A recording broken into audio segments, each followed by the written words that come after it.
All right, we're live. Pardon the Dank Right. with Joel from NorStar. Yeah, How's everybody doing? we're just talking about the peacock a second ago before we started. Um, Yeah, he's been out there strutting his stuff like crazy now. It's time of the year. As a matter of fact, my old boy I used to have, Ginkgo, he same thing. He would be out here strutting, singing, but his voice was actually kind of nice. It was like a nice kookaroo. It had a little sound to it, sounding good. This guy's just like honk, honk, honk, like I didn't realize all key and everything. they have their own little sounds, like individually. Um, Most of what I hear sounds more like him. The other guy I had sounded really good. I don't know whether he like learned it from somebody else or something, but he sounded more like a rooster mixed with a peacock as opposed to just a straight up peacock yelling. Did he learn it from somewhere else? You might have picked that one up. Might be trying to mimic a freaking like a rooster out there, you know. So, yeah, this guy here though, he's my other boy used to be quiet all night long. This guy yells a little bit, 10, 11, out of nowhere, middle of the night, 1:30 in the morning. You're like, what the hell is going on? Do you think he sees stuff? From what I did a little research in it, trying to figure out if it was just because I know the noise when they like hear or they see a predator or something, they little honk. It's different, totally different noise, and it's not that. He just hears something. He's like, all right, something's out there. I'm gonna do a mating call. Like here I am. I thought maybe you might have saw like a mouse or rat. I was thinking that myself. Could be the mice because I do have mice get in the cage. He kills them frequently. He hasn't killed himself a mouse in since very early in the year, probably like January, February, since the last mouse has got killed in there. But I thought maybe they were keeping him awake, like running down the perch or something, and then he just yells at it or something like that. But yeah, from my understanding, it's just he's a horny freaking bird. It could be the wind blowing that makes a noise, and he's like, what, and sounds off to it. Oh. Do you have to keep him away from the female? Nah, she avoids him if she's not in the mood. What is going on out here? What up, Stutter? No, I got a little smoke in the air, but it's a little wet for that. Must be a campfire or something. Yeah. Hopefully you don't have any fires. Well, I mean, a lot of stuff is dry, but I mean, it was really wet this morning. It was. Yeah, you said it rained like a bunch, right? No, it was like a heavy mist dew fall. Actually, I have little puddles on my deck is fiberglass. I have a couple little puddles on my deck still. Didn't even dry out today, so it was wet enough to where I wouldn't think we'd have actual much of a fire danger. It's been like that past couple mornings. It looks a little hazy out there. That's just I don't think that's smoke. Yeah, I think I'm fine. You had a nice cup of chia seeds, and what's in there? It's just grape juice. Grape juice. I hydrate the chia seeds with tea first. So I got a jar in my fridge just with hydrated chia seeds, and it's like a caffeine free. So this one here is a wildflower tea with passion fruit, and then I have one Sleepy Time vanilla tea in it. And I mix that with the grape juice after I pour it in there. Really good stuff. How much grape juice is in there total? Oh, like probably about maybe a third of the glass is grape juice. And then the rest is hydrated chia. Yeah. Hydrated chia tea. Yep. So basically it's like seeds that are suspended in the tea in the refrigerator. Yeah, well when you hydrate them, they swell up and get like this gelatinous coating on the outside. It's a really, really good probiotic and really helps clean your intestines out there. It's a good good for poop. Intestinal scrubber. And it's really has lots of good. When you hydrate them, you get a lot of microflora in your stomach. It's really beneficial for the probacteria. I see. I just enjoy eating that. It makes me feel rather healthy eating it all the time. Do you put hemp seed in there? No, I don't. I could though. I mean, I just drinking this all the time, but I get a big bag at Costco for it's like $10 for a bag of it. I actually looked into growing it in the area here. I could grow it here. It would grow. I have a long enough season. So it takes a late season to harvest. particularly they'll call that my area is being a little cool sometimes, and having some of the fog might not get much of a yield. If I was to grow it and want to actually make money, they suggest I get out like Central Valley to do it. You could actually pull it off down there. But the stuff I'm getting here comes from like South America somewhere, like Peru or some shit. So they don't even grow it in this country. It seems seems easy enough to grow, I assume. Yeah, I don't know how easy it is to harvest though. Is there a lot of cleanup? They probably have a machine. They probably have a machine down there, because they do it by industrial scale. Yeah, it depends on how you thrash the seeds out of it, I guess. Let's see what it is. Yeah. What you got there? This is Kashmiri Resin Factory. I've got a couple different little test buds of that. This is This is the F2 I made about 20 some years ago. Made these in about 2005 in Jersey. These are from Dr. Green Thumbs originally, though. It's just basically a Kashmiri Valley hash plant. And I think I mentioned this in another show earlier, a couple days ago, that even the F2 stock here I've grown, I have this number 13 of them I have right now. I'm testing out total. Very uniform across the whole batch of them. Like for F2 being that uniform, I pretty much assume the stock I started with was pretty much IBL, and it was straight uniform across the line too. Do you know if those were those Dutch seeds originally? Like, did they come from out of Canada? Canada? Dr. Green Thumbs out of Canada, yeah. Huh. Yeah, I don't know. That's cool though. Yeah, well, I got a seed in there.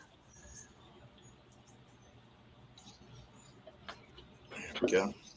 The one I was excited about, or still excited about, is your LA Confidential stuff you did. I have one of them vegging in the greenhouse down there. It is definitely a slow fucking plant. Well, I always thought LA Conf was slow. Yeah, it's I have one vegging down there in the greenhouse right now in the sour bubbles outpacing, which I thought that was always slow. That's like it's going to be the slowest plant in the greenhouse. It's basically matching pace with the Mac 1. In any of your different lines, did you ever pair cheese with OG? Oh yeah, Super Funk. That's UK cheese cross to Alcatraz. Oh, that's awesome. I'm pretty sure I have one in the greenhouse down there. One of them. One of the two greenhouses I have going right now. One greenhouse is still in veg, getting ready to flip it about a week, and the other one's about 4 weeks in. I have a sweet tea in there. I'm pretty sure I have a Super Funk in there, so we can check that out. That sounds awesome. Yeah, the first greenhouse I have, it's 18 plants, but it's 16 unique cultivars in there. Well, actually, I'd say 15 unique. 2 of the cultivars are Martian Mean Green, just 2 different phenotypes. Phenotype number 1 and phenotype number 3. What do they taste like? Have you tasted them yet? The different phenos? I've tasted them in the indoor small little grow for those ones. I have not grown them in the greenhouse yet, so I want to see how they perform in the greenhouse and then taste them again. Do you remember what they were like? What the differences were? I really have to look at my notes. I want to say they were both kind of like a musky, fruity thing in the background. It was not so descriptive as what it was. I mean, I only have these little. Was it more of a structure? I only have the little tiny taster things. There wasn't a whole lot of difference in the two of us. So I remember they were both my 2 favorite ones, but they weren't. They weren't that different. It's kind of hard to pick between the little tiny plants. That's why I need to grow them bigger to make a better selection. And then the other greenhouse I have 4 different sour bubbles in there. Similar thing. They're all very similar growing and smoking, and I smoked them for the smaller scale tests and all. It's hard to pick one out of the other, so I need to do just a run in a greenhouse, no seeds in the run, so I can totally shell it up, so I can pick out one that's any better than the other. Just because I don't need 4 of the same fucking plant. I mean, yeah. I gotta find one that's for what is it grow a little faster? Is it better bud structure? You gotta get better at it. It has to be something unique. I mean, a different kind of terp profile, a different effect. Well, that's what I'm saying. This is the Sour Bubble 4, which is basically a BX4. So it's pretty locked down to the one phenotype. It's not a lot of variation in it. Now, with that said, I have in the first greenhouse we're going to go into, I have the one in the very front is a sour bubble. That one was labeled sour bubble untested because I didn't get into the small test run. I pulled it out early because I thought it was a male. Oh. And then I put it to re-veg. I'm like, oh shit, you're not a fucking male. Now you're all fucked up. So I didn't even bother putting it back into flower. I just set it aside and labeled it as untested. And it's getting its first run in the greenhouse now finally. Oh. And when it veggies though, compared to the ones next to it, it has more elongation to it. So I'm thinking a little more of the sour mice. So it might be a little bit different of a phenotype. Yeah. So I'm going to be harvesting that. Make sure I hold on to a nice sack of that. So when I harvest the other stuff, I can compare the flavors side by side. But I mean, it's the one difference I've seen of all the plants. That one that has more stretch to it. So Sour bubble. we'll see if that indicates anything. Let's see what we got on here. Looking what's in this sour bubble. What's up there in chat? What's everybody doing? Lottie Da had a message for you there. Cheers, Lottie Da. How you doing? Hope you and Green Fingers are doing good. Got Green Fingers in there. What's up, Yeah. Green Fingers? No, we have let's see, sour bubble. Yep, sour bubble 4. Bubble gum. So it's like all bubble. It's pretty much all bubble gum, huh?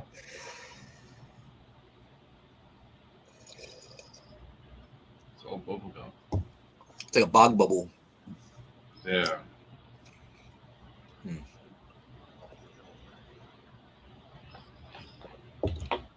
That's cool.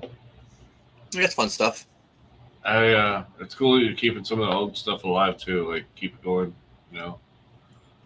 Especially the Santa Martha or Santa Maria, whatever. What was it? Santa Maria, Santa Martha, Santa Martha. Santa Martha. Yeah. But I mean, think about it. Like, when I started growing, right? I'd buy some seeds and I'd plant them all, and I'd buy some more. I'd plant them all the first couple of years. I kind of went through all my seed selection, and then what happened was I bought some seeds from Canada that I didn't like, and I'm like, this sucks. So the next kind of batch that I bought seeds, I produced some seeds from plants I liked that had some more seed, and then within the following year I moved out to California, and I'm like, oh well, shit, now I can grow. So I started buying a whole shit ton of seeds. Well, the year before I moved out here, and then like the first couple of years out here, I was buying all kinds of shit. That now I have a whole bunch of old seeds. Those Dr. Green Thumbs. Did you go to Canada or did you order Canada? I ordered them online when I was in New Jersey. Still, I ordered from them when I was in New Jersey. The Canisaur website, Breed Bay. I got a bunch of stuff from like Sonic. The names on there. What are the other? What else in there? Breeder's Choice, Sonic. Another guy he's got a bunch of different stuff, Pavardi and different. I gotta look at them. They're in the refrigerator. I have to look at the tags, who they are. Breeder's Choice and something else. There was like 3 or 4, and then I got a bunch of old sub stuff off of there too.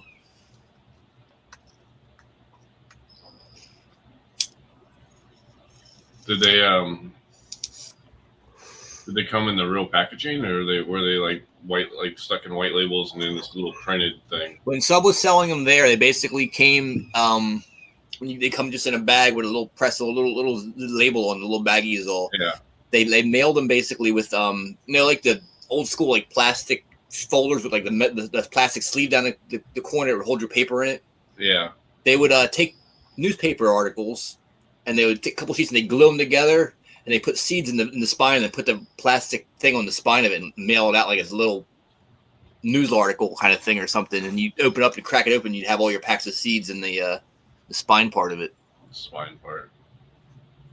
Hope you know which one is which. Well, they're all labeled. I mean, the bags are labeled and stuff. Oh, I see. Now I do have a couple bags that are. I have 2 bags that are just like Subcool's resin mix. I think it's Third Dimension, Jack Dripper, and Vortex. You don't know what's what in the bag. Oh, they got mixed somehow. And then I have Miss Jill's candy mix, which was Agent Orange, Jilly Bean, and Space Jill F2, I believe it was, or Space Jill, which is basically Space Queen F2. Oh, good stuff. You just don't know what you're getting. You got to plan them. I mean, once I plan them, I'll know what I have. I'll be able to pick them out the differences, but.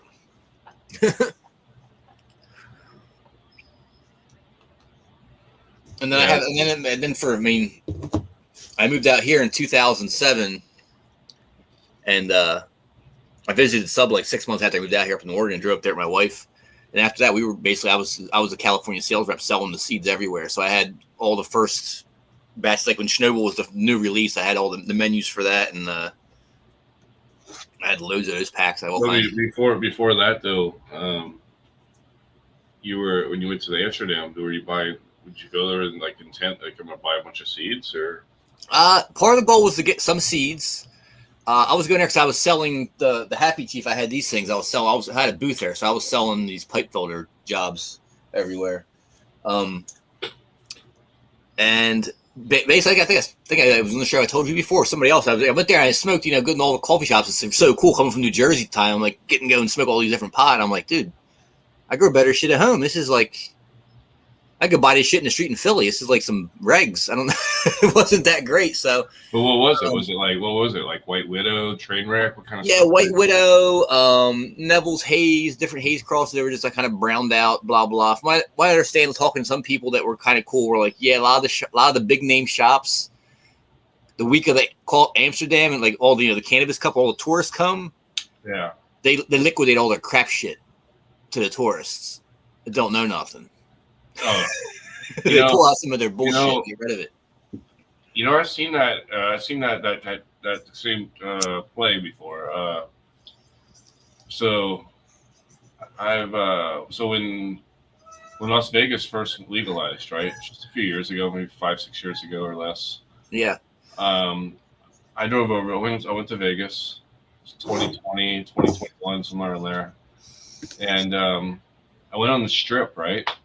And they were selling it like in jars, like old school, like we did in California, like 215, right? It was all in like big jars, and, like, but it was all like really crappy outdoor bud, just complete trash, right? Top dollar, like $20 a gram for just trash, right? Just praying on they had some pins that were like distillate pins. I remember it was like $75. I was like, who the fuck's gonna pay $75 for a distillate pin on a Strip? But some tourist just won $800 in a slot machine. Somebody that's from a state, say somebody from Louisiana or Alabama, that had never had access to that, $75, they'll do it because it's like it's a once in a lifetime experience for them. But, yeah, you're traveling from Japan and you're in Vegas and you got hookers and gambling and you got some pie. Like holy shit, yeah.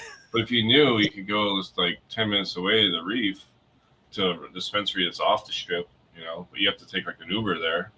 And they actually had like some decent stuff, that was a lot better priced. But like you said, the tourist thing, like they're gonna get you. Like so the Amsterdam, I totally understand. Like, but I'm sure you were blown away. Like you had menus to choose from. Oh, it was amazing. Yeah, the hash was good, right?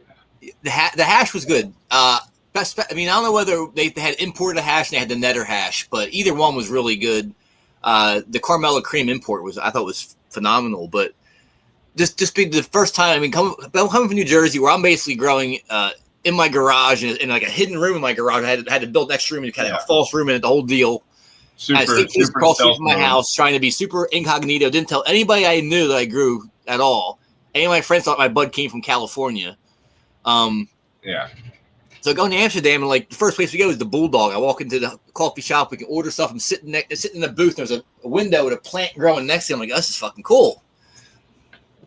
But then I'm there for 10 days. By like the 8th day, I'm like, ugh, gotta find some good fucking bud. I mean, we found some sour diesel at like it was the Blue Sky Cafe. It was the only thing that was really worth smoking while we were there for the most part. And of course, they had the freaking, I think it was a 5-gram limit when you went to the dispensary to buy something. So you had to like buy something, then come back later and buy something else. Could you go to another dispensary? Or they're everywhere. I mean, like, was the database just linked, or could you just go to another? Not linked at all. I buy 5 grams. My wife buy 5 grams. We walk out, go to the shop next door, then come back and buy another 5 grams later, like 10 minutes later. I remember like 215 days. It was like, there were some shops like, oh, you can only buy this amount, and then they say go to your car and come back, and we can sell you more. Yeah, But I've also been told that in some of the like in LA, at a dispensary, they're like same thing. We can only sell you 6 clones, but if you come back in 10 minutes, you can buy 6 more. Yes, it's kind of a stupid law. exactly doesn't make any sense at all. Yeah, it's going to come down to the fact if you get pulled over and you have 12 clones in your car, you can only have 6 of them by law because it's only recreational or whatever. Yeah. And you have 2 receipts from the same place marked 3 minutes apart. They're like, all right, well, obviously they knew they were selling you more than 6 of them too. So yeah, doesn't really protect them much either. No, it doesn't protect them much either. And then they still be considered hemp until the Yeah. Well, in California they're fine, but other states maybe not. Yeah, but anyway, yeah. So, what you basically bought like a bunch of DNA seeds. Yeah, I bought a pack of LA Confidential, which is what I bought this pack of LA Confidential from them, and then I got a free pack of the Super Silver Haze Martian Mean Green, and then I got the pack of Jack Ripper from Sub. Had you smoked any of those before you bought them? No. That's nice. I just liked the samples that were there. I had a couple grows under my belt, stuff I ordered. Like they had flower of those strains available. Sub had flower with them. Sub. What? That sneaky motherfucker! You brought flower all the way over there. Well, yeah, you had to ship it out you had to bring it with you too to enter the contest. Wow. You wanted to enter it too, so. That adds a whole other complexity to that cup. Yeah, I were talking to him about it. So I said, so I asked him, how'd you get your butt out here? Did you just have to cram this into a small bottle or something? He's like, no, he had larger containers, but he put them in so they kept their integrity. They weren't smashed or anything, kept them good, in the jar. And he just vacuum sealed everything inside the jar. So it was vacuum sealed, but the stuff wasn't get crushed inside of it kind of deal. And it's just, layers of packaging. And I think he said he mailed it to his hotel ahead of time. How much did you have to enter the cup? Oh, I want to say it was 50 grams. I don't remember off the top of my head. I think it was 50 grams at the time. Wow, yeah. It's not a lot of shit. So it's a decent amount. Yeah, we had to go there and check in. It was like some shady rented house they had or something. So we were to go to this house and people are coming in and going out and we were talking about it with Matt Stang and Frick asked me oh yeah, Dr. Green Thumbs was just here. He just left. He just dropped off his entry. I'm like, yeah, I was growing this shit right now at my house. That's funny. Yeah. But then so we actually had a sponsor booth. We had one of the bigger booths there for that show. Who won that year? That was Big Buddha. Milo. Was that a Big Buddha cheese? With the cheese, yes. Nice. And that was a little controversial too because he entered as Big Buddha cheese, and there were some people that were saying, it was the cheese clone he entered. He entered the clone, blah, blah. I don't know. All right, Big Buddha. I did taste. He was giving out when you bought a pack of seeds a dime bag of bud with it too. Oh, that's awesome. So that was my first experience with any cheese. There was a lady that was she was from the East Coast, New Jersey, but she was from the East Coast in the United States, and she's glommed onto our booth, oh my god, locals from the East Coast, blah blah blah. So she ended up buying a pack of those seeds and smoked a bowl with us of the cheese. 420. Oh hell yeah!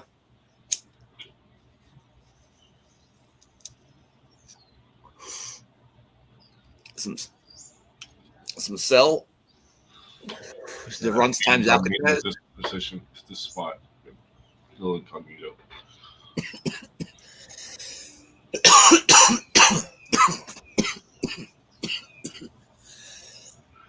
Yeah. That's awesome though. Who gets credit for cheese? My understanding is that Sensi Seed Bank, just House of Exodus. It was a cut in the UK that was at basically a co-op kind of deal. Trap house. My understanding is cheese is supposed to be a pheno of skunk. Yeah. I understand it's a 1987 skunk number one. That was the story I've heard years ago, and I've heard it multiple times. Who knows?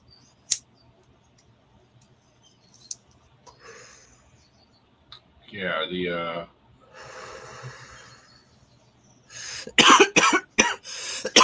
I was just doing some research earlier. I was trying to figure out what Pollyanna was. I got to try to find what that strain's made of. Pollyanna. That's some old shit back in the day. I was trying to find out the real origins of Silver Haze. Let me grab something real quick. Reference.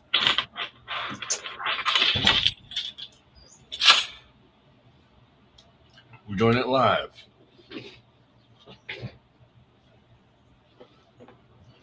So, what are you guys smoking in chat? Type it in. Are you smoking joints? Are you dabbing? What strain you smoking? Yeah, I got the soap. I use this for reference a lot. He's got a nice guide here in the front that goes back to the early King? 80s. Is that King? Yeah. But this here has all the original, the U.S. companies, and then people heading over to the Dutch and Dutch companies, a lot of their releases and crosses. And when you look through this, Sensimilia Seed Company, 1884 is established. I mean, hash plant number one, Hungarian ruderalis. Is that like this? Similar to this? I can't see on your screen. This is the Canon Bible collection from Jason King. Same thing. This here is just volume number one. And then I got... Should be three of them there, right? Yeah, there's three of them. Yeah, the first one has this chart in the front of it. Yeah. Here, hang on. So you're looking at this. You're looking at this one. Yeah, the black one, number one. Okay, and what page are you looking at? I'm on page 13. It's got the Seminole 6 Dutch marijuana companies, but it also has the key here. It has initial cultivar releases. So 1980, Sacred Seeds releases Skunk number one, Afghan number one, Hindu Kush, and Original Haze. Yeah, there's a lot of good pictures in here too, actually.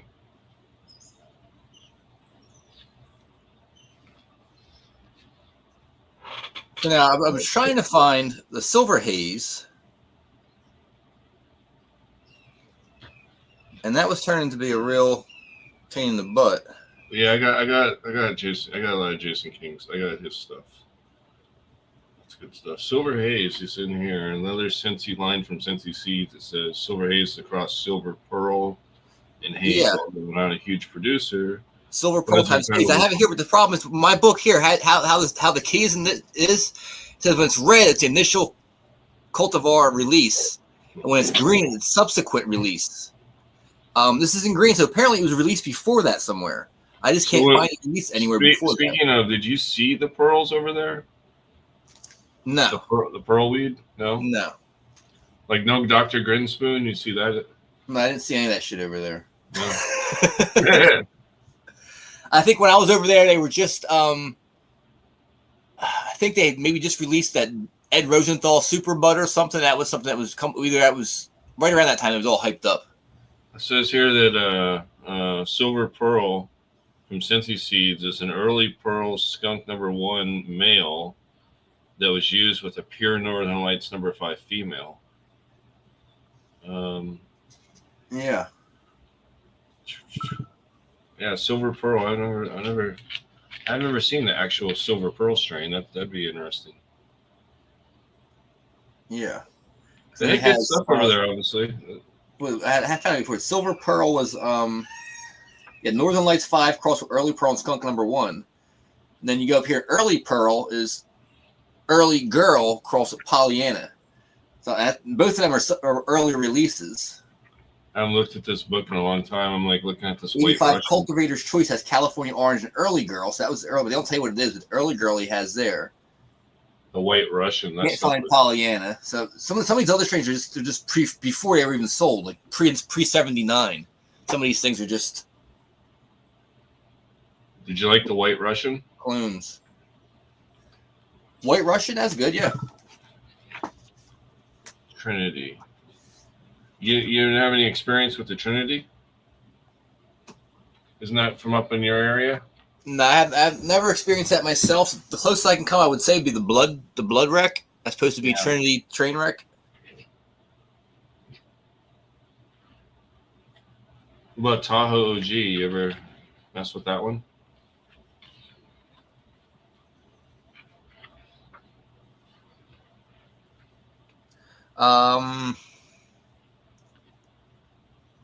No, I still have seeds for it. I have Tahoe seeds from Swerve. It's got to be pretty old by now. But you popped 20-year-old seeds, so probably still good.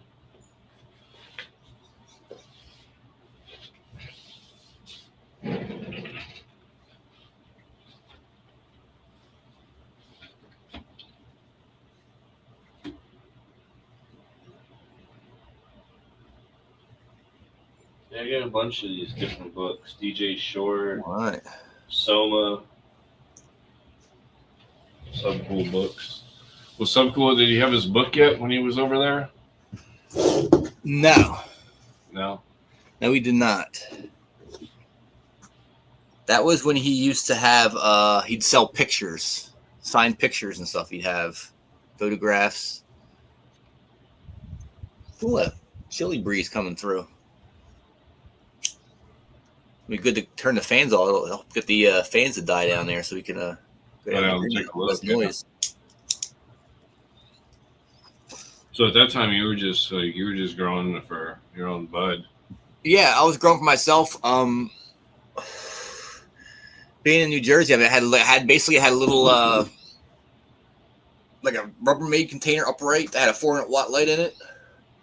Has like old a hydro do-it-yourself kind of kit kind of deal. I ended up growing in soil after the first run of hydro. It was too much pain in the butt. My wife made me switch over because I had a temperature sensor in the water. Yeah. And hooked to an alarm would go from the house. So like 3 a.m, it's like beep, beep, beep. What is it? I'm like, oh my God, the fucking reservoir is too high. I jump out of bed and I go to grab frozen 2-liter bottle of water out of the freezer, go put it in the reservoir. She's like, no more of that shit. No fucking alarms going off for reservoirs at 2 a.m. You ain't gonna be growing pot if we're gonna be doing that shit. So. No. Hydroponics is risky without a chiller. And back then, there probably was no chiller. That was the first grow I had. Tried doing hydroponics. Put a pain in the ass. But you know, if you have a chiller, you can do some fucking amazing shit with hydro. But yeah, keeping that temp water, you don't want that. So then I did 2 grows in that, and then we had a refrigerator in the back, my garage area where I had that room set up at, and that thing died. I'm like, all right, well, we gotta get a new fridge. So I said, well, fuck it. I'm not gonna go ahead and take it to dump. I went ahead and ripped the motor out of the bottom of it, cut a hole in the top, and put the fucking light in the freezer up top so it shined down through the hole into the refrigerator. I had a plant in the fridge. Yeah, I guess that's kind of like a 2x2. It was about the size. Yeah, I mean, it worked. Yeah. I usually only had the plants between 1 and 3 gallon pots in there, depending on how many plants I had in the little spot. So it wasn't like I needed that much room anyway. No, just you gotta keep the humidity out. You know. Well, the whole bottom of it was cut out, so they actually sat on the ground. Yeah. And I had like a black netting on the whole thing, just so stuff couldn't get into the room so much. It was like a fine, like a window screen, but fine, real fine window screen covering it. So yeah, that's cool. So these are all things that you popped recently, like this meeting green and the LA Conf. Those are things you grabbed on that trip. Yeah. It was like what? Is that 20 years ago now, or? Yeah, 20 years ago. Yeah. It's fucking awesome with that stuff. It's basically looking at my collections, I'm like, I got to get through the oldest stuff first, so I'm just trying to make my way through that stuff. So at some point it's going to be totally useless. I'm not just trying to collect packaging, so I got to get it. You pick up anything else there? That was it. Yeah, that's all I have from there. So you didn't go to like the Sensi Seed Bank or whatever it was? No. No. we were busy with our own booth, running, selling stuff and everything else. And it was too hectic to do too much. We basically went to dispensaries. Barney's. Never went to Barney's. We went to several different dispensaries just to pick up bud to have at our booth to smoke at our booth.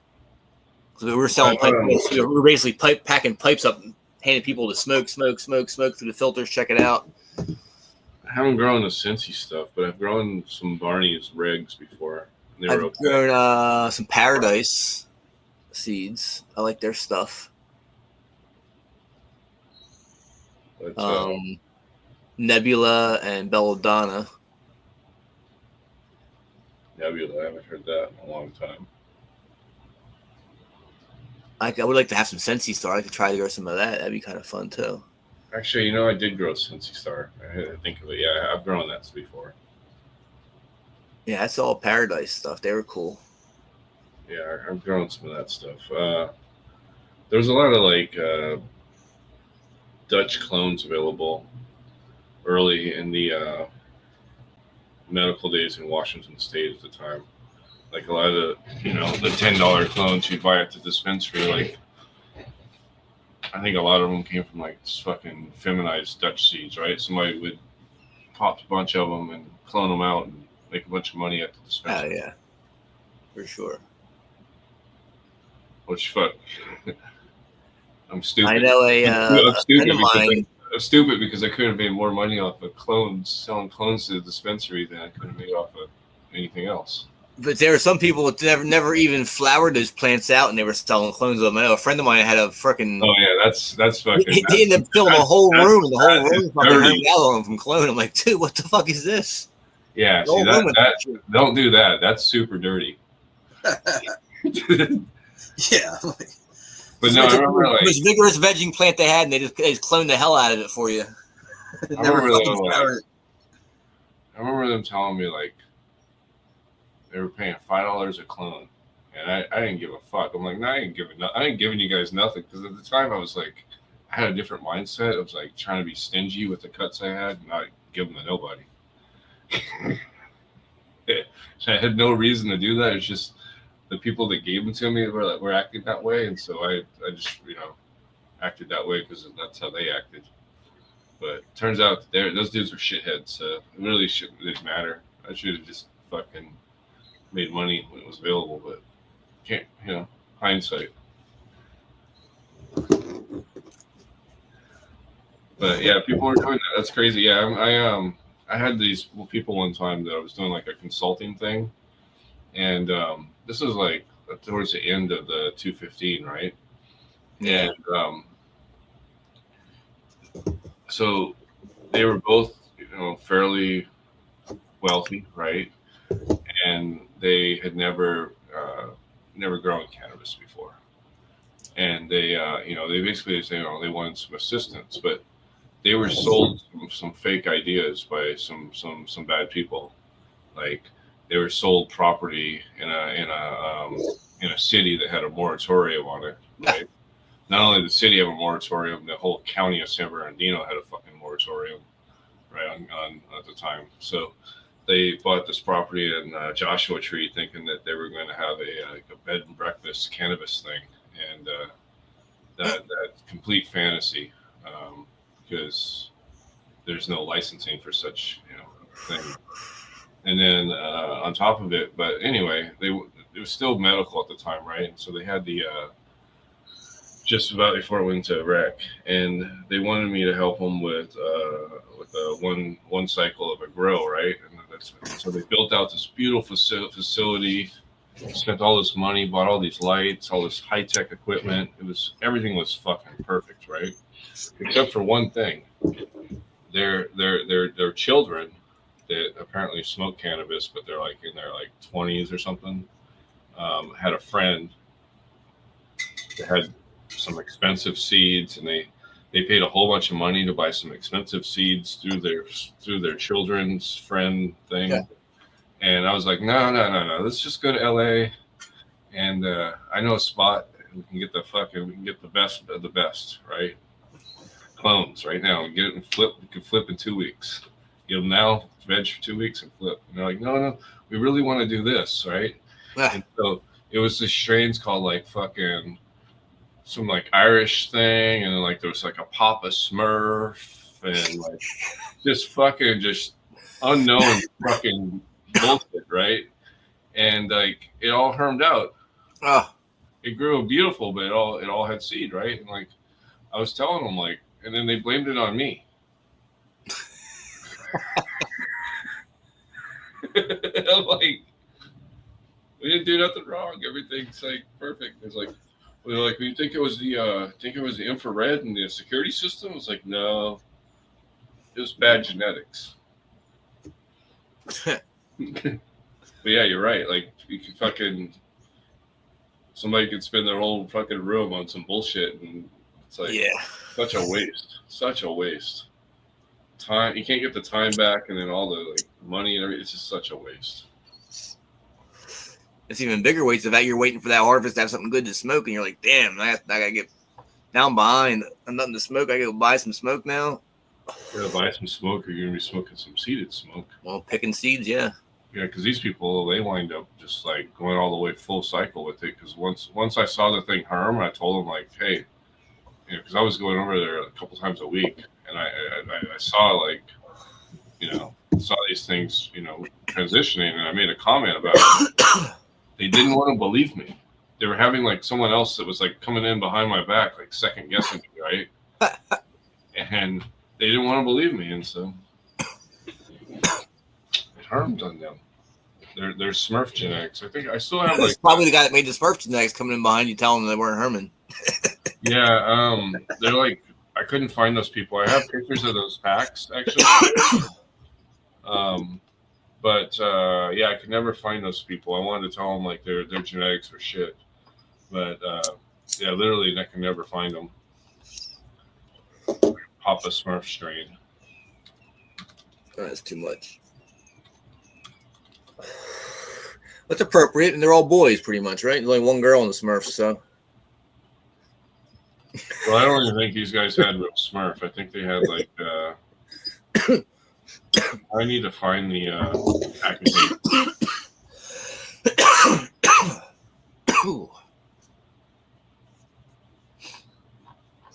Oh shit. Yeah, I'll have to find the packaging. Because there might be like a real Papa Smurf out there, and these might just been like some bootleg fucks. You never know. It's quite possible. There's a lot of that in the world of. Fuck! I got too many icons on my fucking. Where the fuck's the? Oh, there it is. Yeah. Sometimes you get too many icons. I was looking for the picture. It's like I think I have that picture. Like. You got me curious. So anyway, yeah. So you came back from the Amsterdamer, and at that point, stuff worked really well with the old Monty, and you linked up to become a seed rep, but you were still in the you weren't in the California yet, right? No, I was in Cal. I didn't meet up with Sal. I met him at Amsterdam. We just smoked and rode the bus together, shit like that, and bullshitted. I bought seeds up. I didn't rep the seeds. I was living in New Jersey at the time still. I see. I came back from New Jersey, but Amsterdam with New Jersey. That's when I also started. I got on Breed Bay then too. So I was like, "Oh, check me out on Breed Bay." Blah blah. So I started get on there and started bullshitting with him and everybody. And that's where I met a Gooey Breeder at too in Breed Bay. Before that, I was on just Dr. Green Thumb's forum, and that got taken over by some Islamic terrorist group. One day, all of a sudden, we go on the site and there's a bunch of blah blah shit all over the fucking screen. Like, what the fuck? He's like, "Sorry guys," and just deleted the forums and got rid of them all. He got hijacked, so he just dumped his. Wow, that's fucking crazy. Yeah, so I was like, so for like several months, I'm like, I have no place to go talk about pot anymore. Where do I find it? I mean, I went on Overgrow a little bit, and it was so massive at the time. It was like I can't even comprehend. There's just too much shit on Overgrow. It was too big to navigate. So the smaller forums were more my style. And plus the Dr. Green Thumb one, I was actually winning photo contests. I had a nice digital camera, and I was getting some good photos and shit. So I won some free seeds a couple times. So that was pretty cool.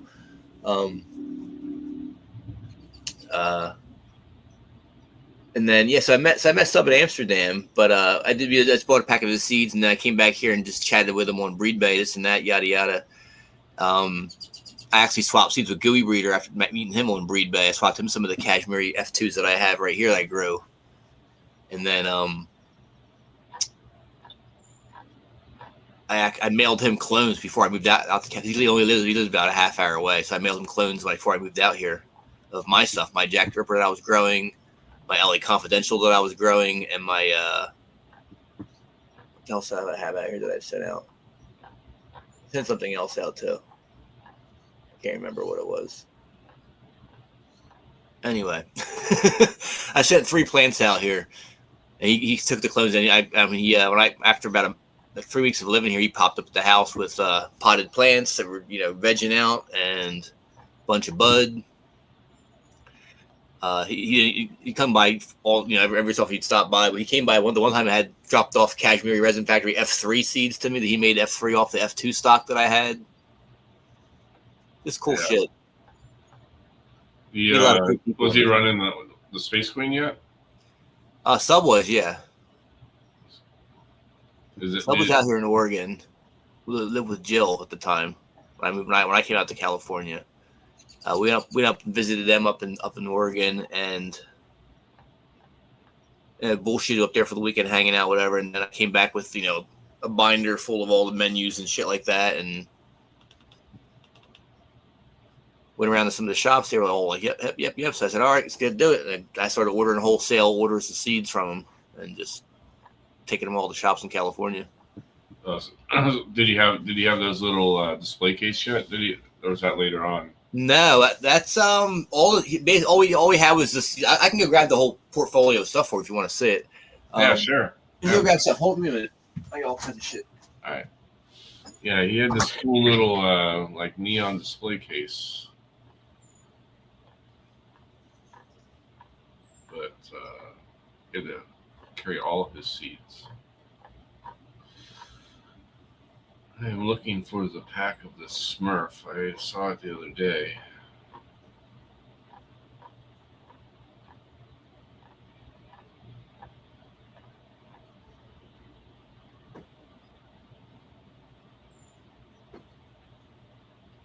Some shit irritates you still, it's like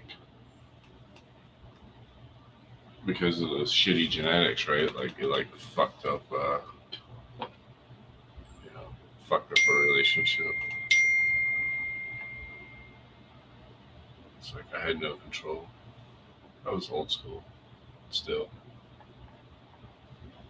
Somebody's texting me. Oh, what's this?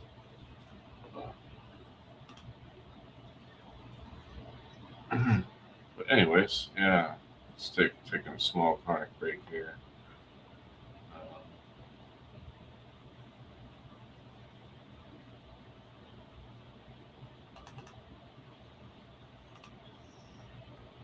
In the right folder. Should be in here.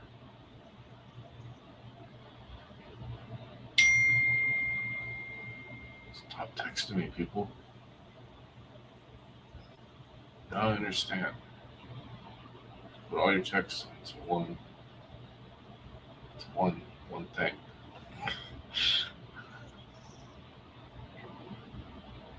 So I see what chat's saying. What you guys doing in chat? All right, we're going to take a small break.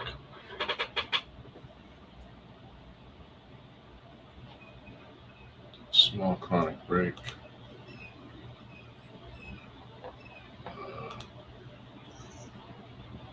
Sucks because I can't overlay nothing. No. Touch an upgrade. Can't do shit. Token Parrot Raccoon. Cheers, brother, everyone. How's your day going? Cheers, Token Raccoon. Parrot Raccoon. Cheers, David. Cheers, Greenfinger. Cheers, Dr. Jeff. Cheers, Disbanded Brotherhood. Cheers, River Bandit 79. River Bandit 79, rather. Cheers, La-di-da. Cheers, Stutter. And cheers anyone else who hasn't typed in a comment. And cheers anybody watching this in the future when it's a replay. Today is June 18th, 2026. And it's time we get high. Sorry, it took so long. I was looking in the wrong fucking spot. Yeah, when you look in the wrong place, it's hard to find shit. That's where I used to have it. That's where it used to be at. I said, where the hell did I lost this shit? Like, there's no way. I see this shit all the time. How am I not knowing where it's at? It's underneath my desk where I pack seeds at. Well, usually it's the most obvious place, right? If you want Yeah. to. Because I used to carry this when I sold seeds everywhere. It's like a leather briefcase thing. This is your These seed were seed briefcase. the original seed menus. They were in dispensaries. So they had all the seed info on them. Yeah, that's cool. So let's see. Agent Orange, Chernobyl, Dairy Queen, Deep Purple, Jack the Ripper, Jack's Cleaner 2, Jilly Bean, Pandora's Box, Jack's Cleaner, Quirkle, Space Bomb, Space Queen. Those are the ones I would have bought right there. That's Space two. Bomb, Space Queen. Same thing basically, but that's what I would have bought. That's their interpretation of BCGA's famous law, Space Queens. The F2 took 1 year to create, and there were 4 distinct amazing mother plants found in a very old pack of Vic's original seeds. So Harry Mago, Red I want Bull, to ask you a question about that. Third Dimension, Void, and Vortex. Yeah. Subcool ever tell you how he acquired this Space Queen? Just out of the pack of seeds. I know, but did he mention how he acquired that pack of seeds? No. No, okay, because he told a story once on his live that was really strange, and I always wanted to hear if other people knew or heard about Here's it. a 2015 menu. You know, I got that one too. I got that one. What else we got Yeah, here? there's a later one. My old business cards. I like the old burner phone kind of thing back in the day. Still use the same email address though. You can get a hold of me there. Oh, I can't see it. I've been putting some of these things in the frames. Someday, when I get to a spot, put all these things up.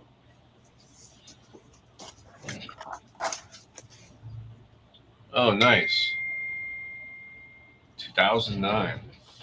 That was we got seeds into the shops. Is that this book?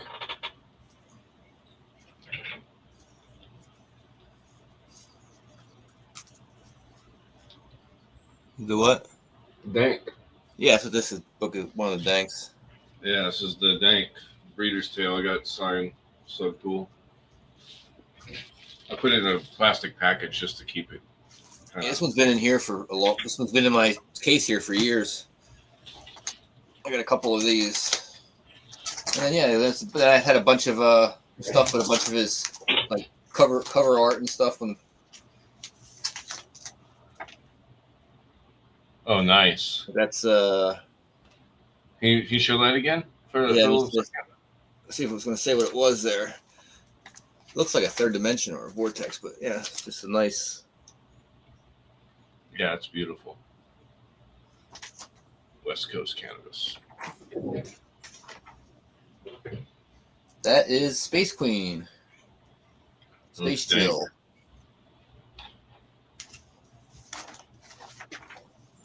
He had such awesome flavors with him that came from that space. That dude gave awesome flavors off.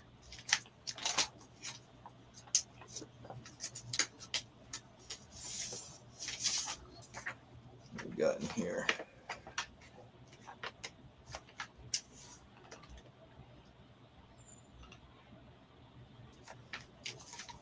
So were you also doing NorStar at the dispensary same time?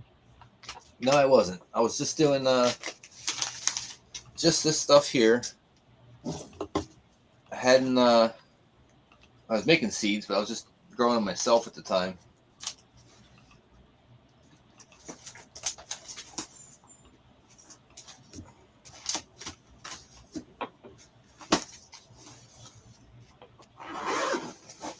Basically, I started selling my own seeds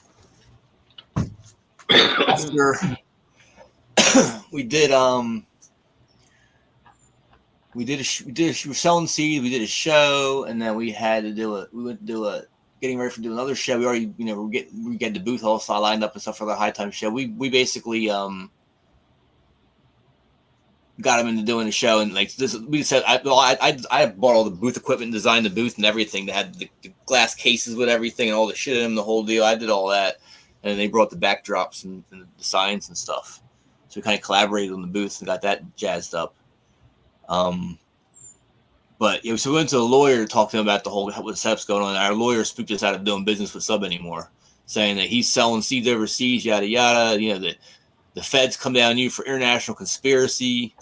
You're the only people that actually have a real LLC hooked to any of the business line going anywhere, doing stuff because you're buying booth spaces, public face of it, this and that.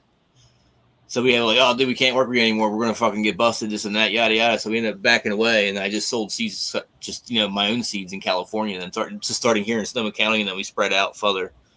So you were bringing his seeds like all the dispensaries. You were like the seed rep, and then it's like the lawyer was like, "Gotta put a kibosh on that." Yeah. And then, how do you take that? Well, he was upset about his bad. Like, I don't know what to do, man. But he had to me. I'll hit the other guys. What's his name? The guy took a lot of pictures. Took over, and I just sent him all the contacts to take over, sell the seeds to. So no big deal. But that guy kind of, from my understanding, just kind of dropped the ball. Ended up owing a bunch of money and shit, and didn't know how to run business apparently. So it's a pretty easy business to run seed sales. I mean, you could, especially if you grow, when the busy season is, when the not busy season is. So you don't need to have as much stock when it's not as busy. Just contact with your shops. How's stock looking? You have an idea if you need to get more. Like, we're already out. Maybe order more and tell somebody to order more or whatever. But apparently this guy couldn't figure out how to coordinate getting seed stock in and then take it into the shops and selling it and making a bunch of money off of it. Because I was generally, going to shops and dropping off several $1,000s of seeds at a time. Yeah. And some of the bigger shops, it was like, $6,000-$7,000 orders, like every other month, like through the freaking spring and summer seeds in the beginning of summer almost. Like they were buying shit. You were like the Northern California rep then at the time? California rep, whole state. Whole California. Yeah. And then someone else took over for California? Yeah. Yeah, I don't know who the someone else is yet. I'm trying to remember what his name was. I can't remember. I'm not. He was a nice guy. I mean, he's a cool guy. I just I'm not that good with names sometimes. So did they ever? I know he was really into photography. He took a lot of cool pictures and stuff. Yeah, he had like a few of those TC, but I don't know where the TC was at. And, no, wasn't Nug buckets and wasn't Profit. It wasn't Urbman. Before all that, and they weren't the salespeople. They basically helped Sub do the gardening and stuff. Because he started getting winded with his lungs and shit like that, so he needed extra help to get stuff done. So he had those guys helping him get stuff done, like an assistant kind of deal. Yeah, they'd go live with him and like pretty much do all his chores and help stuff. I keep thinking Jason's the guy's name, but I don't know if that's right or not. I don't want to call somebody that's not the right name. Anyway. So that guy Jason, I have no idea. He didn't have sounds familiar for some reason. What do you call that plastic? What the fuck? What's the plastic that the graphics bongs and shit were made out of? What's that plastic called? Plexiglass? No. Acrylic. So he didn't have the acrylic thing with all the different seeds in it at the time. Because so cool. He had like this, like it was like a neon, like a purple and yellow, green kind of thing, acrylic thing, and it had all the packs in it. And when I'd go to dispensaries in Washington, like everybody that carried his seeds at the time, they had to have that, and they had to have his whole line at the time. Yeah, what happened with that was there was the rep. I want to say it was Michigan. The rep, he had somebody make him a setup like that. Yeah. To go around and market the seeds and sell the seeds with, and Sub loved it. So he had, I think that's why he went ahead and made that be the standard. I always got to have a display case to sell the stuff in. There's a guy asking in chat. He's asking Dr. Jeff. He's saying, "What about a guy in Denver distrusted his seeds red?" I don't know anything about that. Red. That name sounds familiar, but I'm not sure. Guy in Denver. I really don't know. I don't know. I think he had some friend or something. It was like in like Minnesota or something at some time. Because there was some guy on the forums that used to talk. But I don't know. But anyway, so what happened? We got into the greenhouse. I think getting nice cloud cover out here. I think it's kind of quiet. I think the greenhouses are starting to quiet up. About go down there a minute. Okay. So yeah. So you your lawyer said, "Hey, you got to stop. This guy's this just he's fucking selling attitude and all these other people." Basically scared us away, saying since we were like the face doing shows and stuff, and we had an actual LLC that was paying for the booth space, all that kind of stuff, that we would be on the line for some kind of international conspiracy bullshit. That we could be hit because the feds could actually take our money and shit from the whatever we made the shows and stuff like that and count that against us. So is that when you decided? So you guys so you were just like, what'd you do? Did you just sell your stuff at basically just bring your own, like go market your own stuff at the dispensaries then at that point? Yeah. It's like, oh, sorry, we're not doing the TGA anymore. I let all the reps know that I was no longer be a TGA rep. I was passing on to so and so, and I gave them the guy's name. I think I gave him to Jason. Yeah. And then I got rid of the rest of my seeds, and then actually sold sub the trailer and all the booth setup for the booths that I had at the cost I got him for. So he just took over the booth stuff. And at that point, he had moved down the road in Santa Rosa, so he just had to come pick him up. I see. Huh. You weren't doing shows anymore for NorStar? Well, I was all TGA booth set up. I just started my own thing. Like, I didn't need all that. So he had a black trailer, black counters, blah blah blah. I went out and I got myself a white trailer and white counters. You're like, no, there's no mix up. You know what? I've everything in the cannabis industry, everyone's black shirts, everything's so blacked out. I'm like, you know what?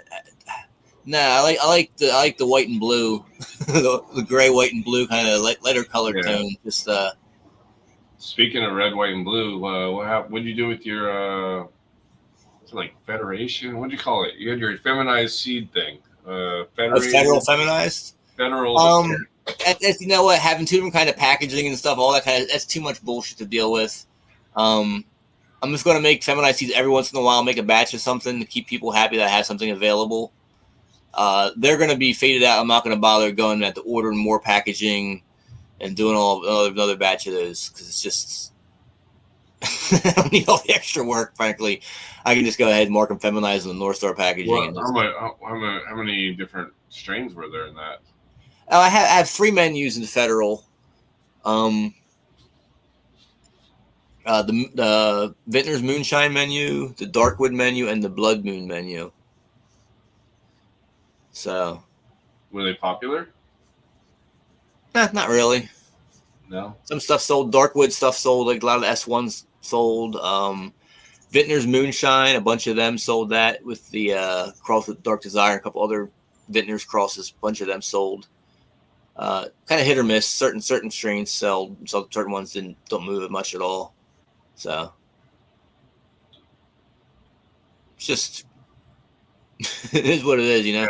Yeah. I never myself. I see a lot of it's my fault because I don't ever really market. I don't get there and market federal feminized seeds. So you have to kind of like follow me and know what I'm doing and know about them before you'd even be able to look for them because I don't sell them anywhere else. They're just on my site. So yeah, I remember you did a couple posts about it, but that's not really the marketing. It's just kind of. Yeah, it's just because my heart's not into feminized like it is regular seeds. I'm not Oh, really. mine's not either. But I thought I thought that maybe some commercial facilities might have Greenfinger's is smoking some right now. The Soul Sealer. That's the Chem D times Darkwood, I think, isn't it? I think that's what that one is. So yeah. Right on. Greenfinger should get your ass on the show.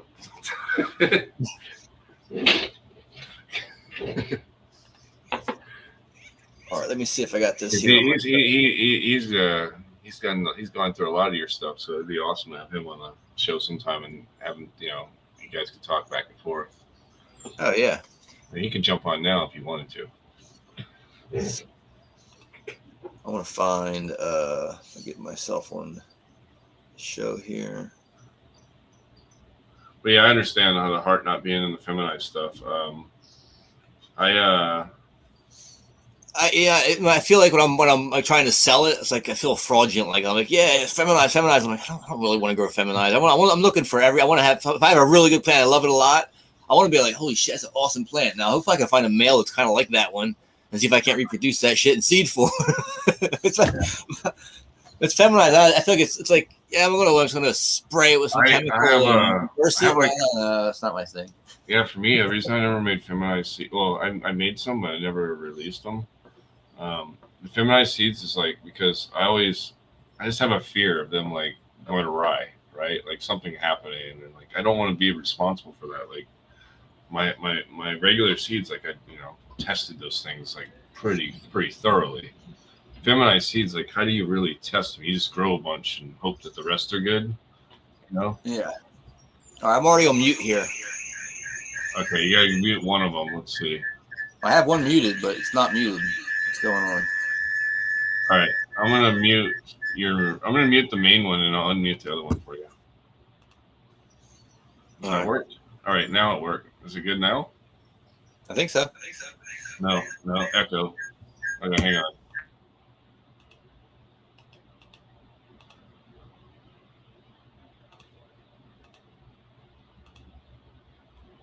Well, now they're both muted. Can you try to unmute one of them? Can't hear you. Can't hear you through this other one. Let's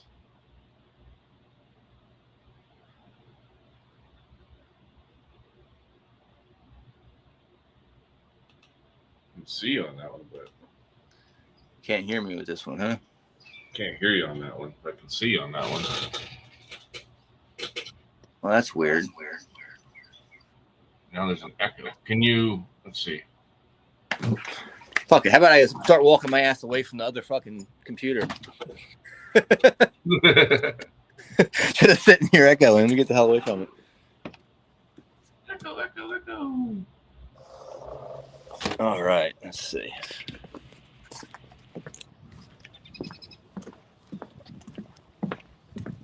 I'll see if I can get an earphone to work at the same time.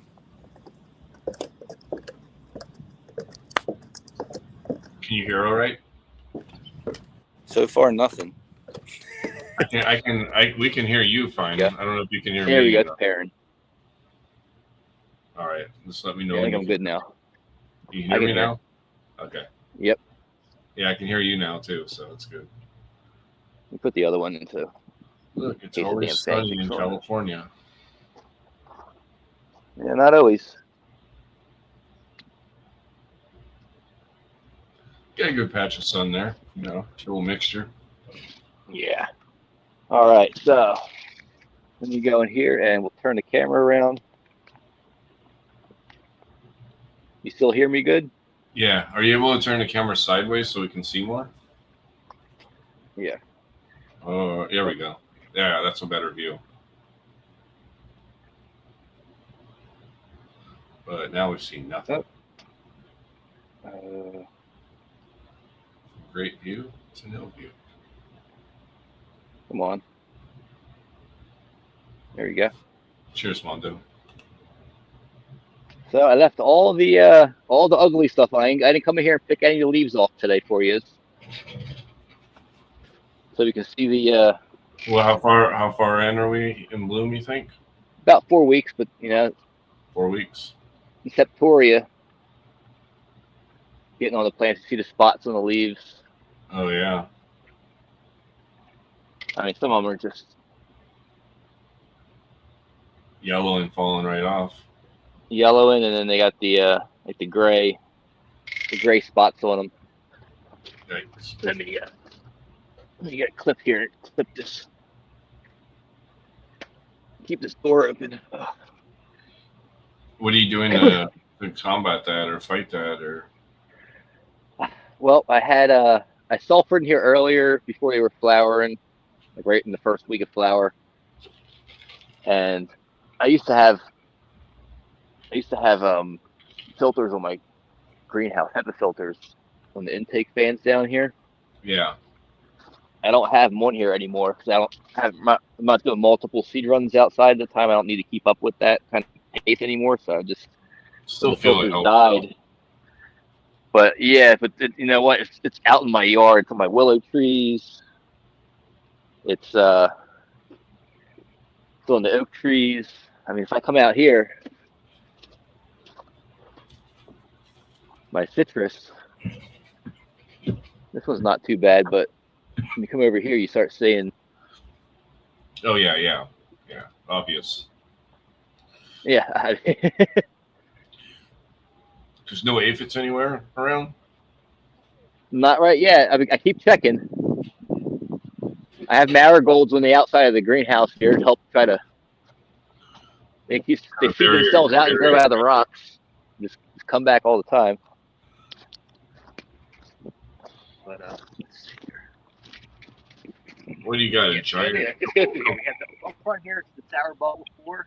This is the one that's got a little more stretch on it Can you than the other ones. Can you are you able to kind of stay still for a few seconds because it's kind of blurry. Well, yeah, right there. If you're able to, yeah, look at that. If you can just stay still for a second, let it zoom in. Let it kind of focus. Yeah, it's pretty one. There we go. Yeah, look at that, guys. That's Sour Bubble 4. This is the one that's got a little more stretch in it than the other ones. Yeah. And one was untested before. So this is the. How she looked at? Can you show us the legs?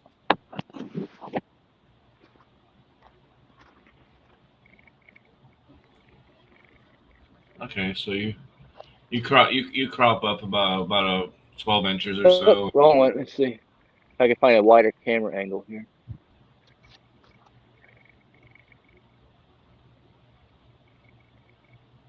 Yeah, I like the structure. You can get a nice nice bud set on. It looks like it's gonna be a little bit leafy, but center that camera. There we go.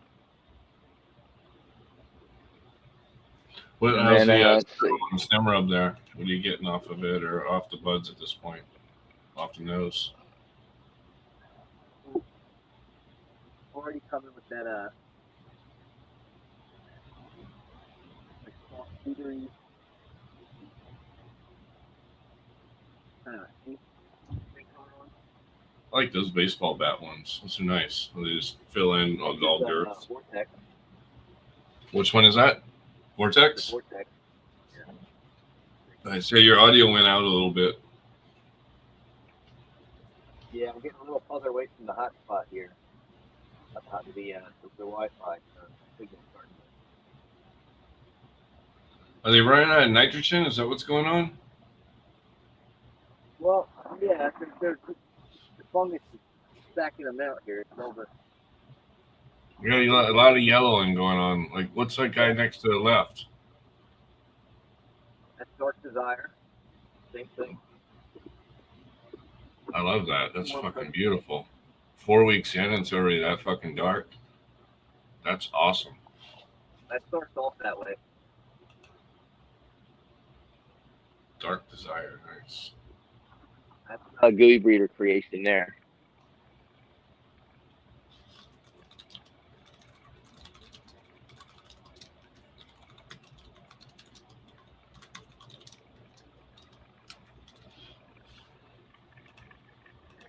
And then let's just come on the other side over here. I can get down this row a bit. This is a third dimension. It's got some girth.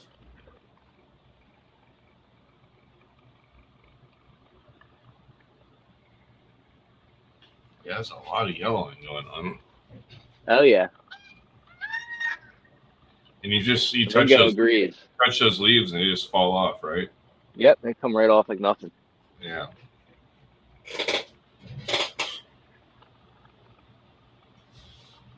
It's got a good dose of fertilizers at the bottom of the pot. Been top dressed and then fed once with liquid noose on top of it. Just the way it goes. Every fucking run now, this happens. So you watch it spread. Started with this plant right here, the first one that showed it,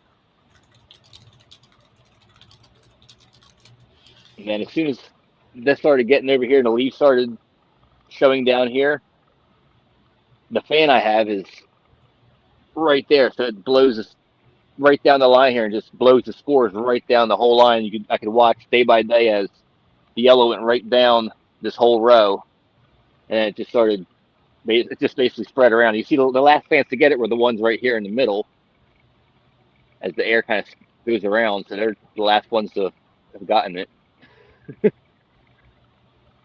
But this is the form cookie here. What do you feed these things?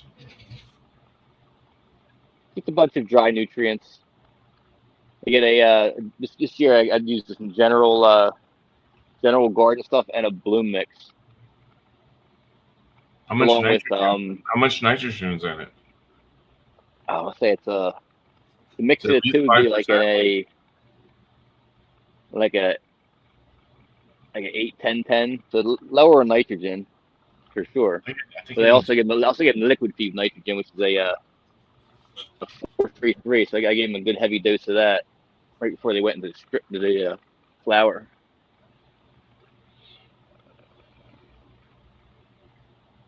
What's this one? Oh, That's a form cookie. let it. It's still a little blurry. It's probably because you're a little far away, but it's a little blurry. Hopefully, it can zoom. Kind of give it a second. It'll catch up. It's got a nice color. I'm glad you kept the form cookie around. It's I don't know. People talk shit about cookies, but I love the form cut. I always have. The form's good. I like that one too. Like The animal too. I don't know if you ever grew the animal, but the animal cut was fucking real. I have not. Almost identical because I grow them side by side for years. I have them side by side, very close, almost identical in structure and everything. It's just the animal cookie would get like this. It gets darker colors and it has like these. What do you call them? Like more of a fuchsia purple. Like, there's just darker colors, browns, purple browns. Weird. This is a super funk. This is the UKTs across to Alcatraz. Makes it like a different camera. What's more dominant in that one? Well, the OG is the more dominant in the growth structure. It's not very cheesy. No. The smoke. The smoke. But it's very tall. Obviously, the flavor is very cheesy. Oh well, can you show us more of that one? Definitely cheese up front and OG in the back. That one looks beautiful. Can you show more of the whole plant? Look how the coal is. Look at that. That's cool. Yeah, I love how they spiral from top to bottom there. It's pretty good. So mostly, a lot of nug. That guy needs probably needs a little tied up. Yeah, it's about as long as my arm. Needs a little tied to the metal. Let's see here, not to break any branches. Yeah, So what do you got? A big giant tarp you manually pull across the top of this every day? Yeah, right on the outside there. You can see through the tent. There's a black and white tarp out there. Did you build something so you can just basically like one man it? Now I just kind of pull up one corner over and then go to the other corner and pull it up over and then You're get it over, I see. yank it over. This is Santa Muerta Sling. It's a Darkwood crossed with Colombian. Stony Creek says you're the man, and it looks good. Well, it's all yellowing out really bad on me, but the last 2 years have been a lot of that. Lottie Dodge says beautiful, Joel, looking good. Peace. And El Mondo loves the colors. So there's Santa Muerta Sling. Got a nice chunked up bud structure for the Darkwood. Yeah, right now like it's really blurry right line. now. Yeah, I think I'm getting too far away from the hot spot. So the signal I have here is. Hold on a second. Oh, look at the contrast on the Dark Desire. It's fucking crazy. It stands out. You can't miss that one. There's no like mistaking it. All right, let's gotta go further. I hope I don't lose signal here. Not trip over the irrigation line. Starting to get some weight on these right now. I get some stakes in here too.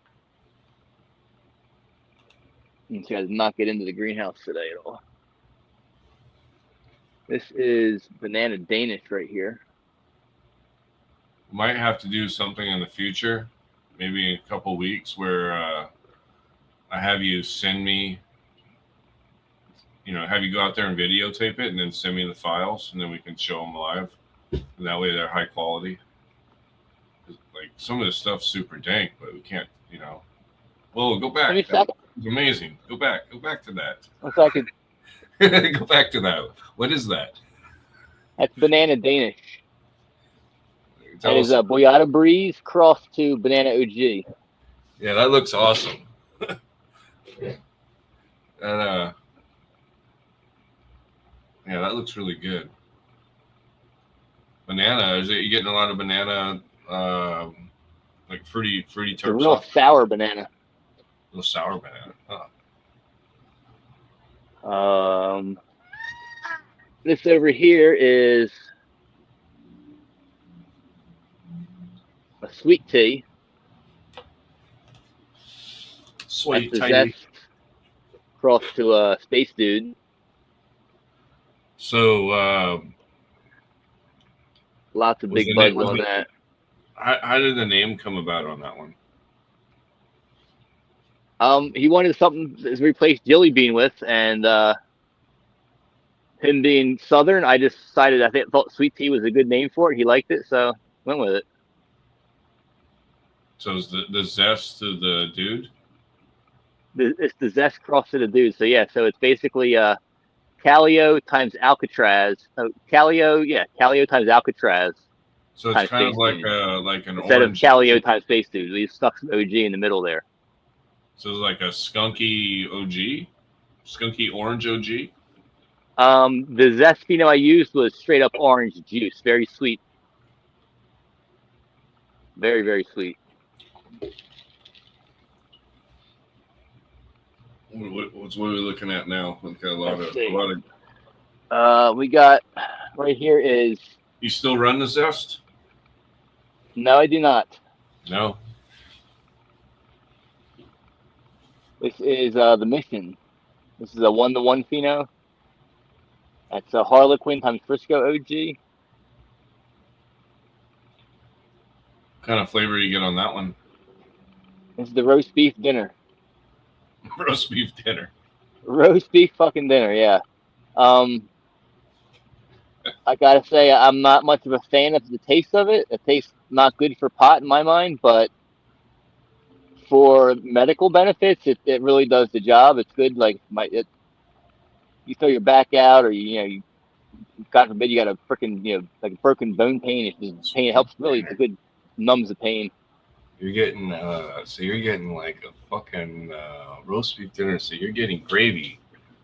I'm getting like a beefy, garlicky, onion. vegetable mix kind of thing going on. Yeah. That's awesome. Let's see, that is the cell. That Tell us is about Runts Cell. times Alcatraz. And what comes dominant on that one? It's very OG. It's got a little bit of a maybe I say it maybe like a chemi tang to it, a little zesty tang to it, but it's mostly just OG. Did you do the form to the Alcatraz? Yeah, that Was is it Devil Foods Cake, I believe I named that one, or something of that nature. was it similar to that one you just showed us, or did you see a lot of? I mean, I'm just Nah, it got more wondering. color to it. It got darker leaves to it, and had more of a I don't know. I'd say like a earthier, deeper, richer flavor, less tangy, more not I wouldn't say savory, but maybe like more like a coffee note or something kind of to it to say. Need more nitrogen. Yeah. You definitely need more nitrogen. I think you depleted too early. And then let's see what you have here is the sugar jack.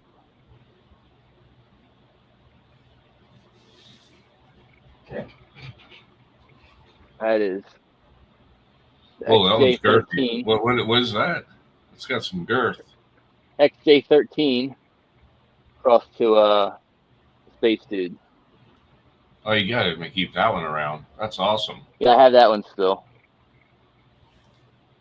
I selected that one a couple years ago. And then here's the Does it stay green? oh, say what? Does Say it green, yes, it's just the a green thing. Yeah, XJ13? it doesn't get any color to it. XJ is all green too. Yeah, that fall dog's asking. Yeah, that's a peacock in the backyard. This is the Blood Moon. I got a better bud over Give here.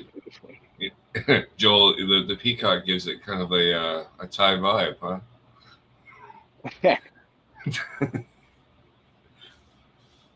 What's this one? The blood moon?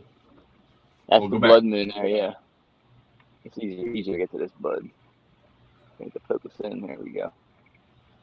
So all the lowers on all these are all what 10, 12 inches cleared out, and then from there up, it's all buds.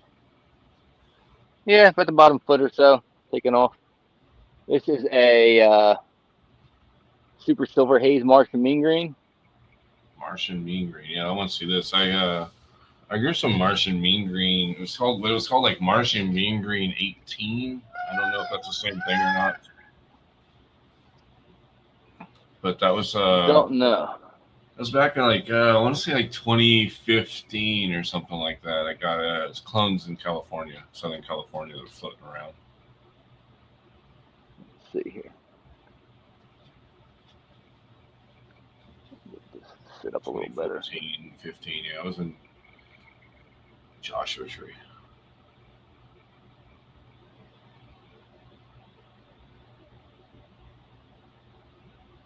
Oh, there we go.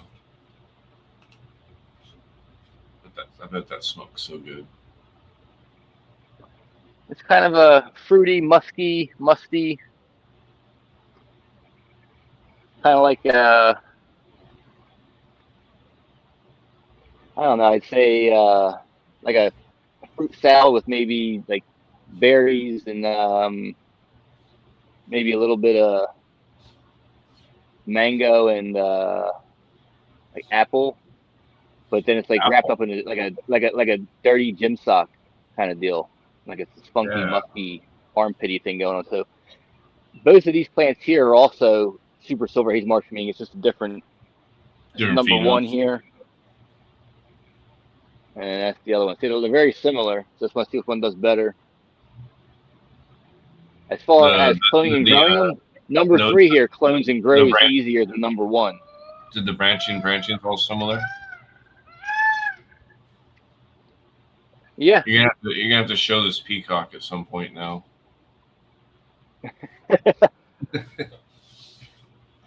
We can try to head down there. That's all the plants I have, I guess. Yeah.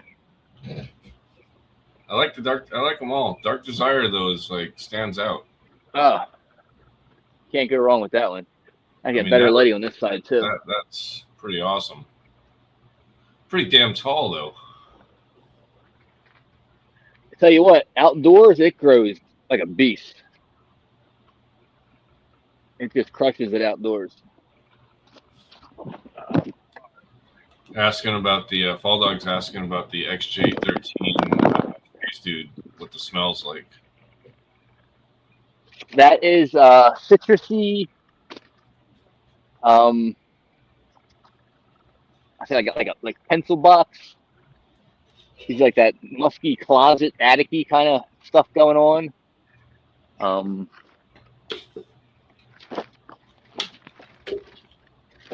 lot of Jack Terps coming out on it. Some of those are pretty To get to big. the other Pretty one. big. Pretty touching your Yeah, ceiling there. You know. I might see if I can't. I'm gonna see if I can't go over here and haul this Wish it was free. this hot spot further down the deck, so I get a little more range out of it. Maybe. Let's see what I can do here.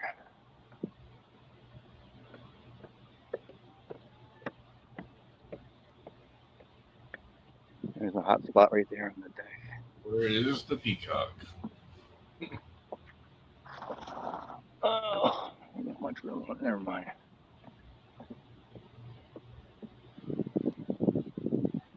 Here, if I can keep an eye on my signal this way.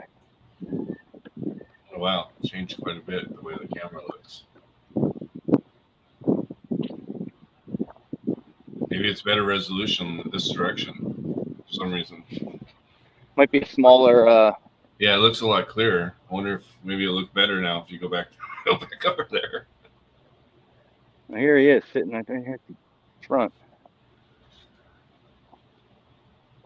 He'll probably yell at us when we come down here. Look at that guy. That blue. I love the blue. What's up, handsome?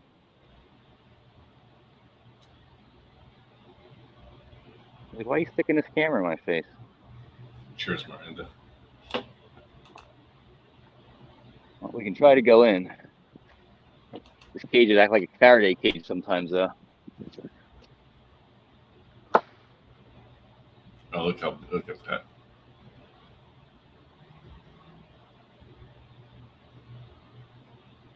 And here's his hen up here. What a difference between the male and female, huh? Oh yeah.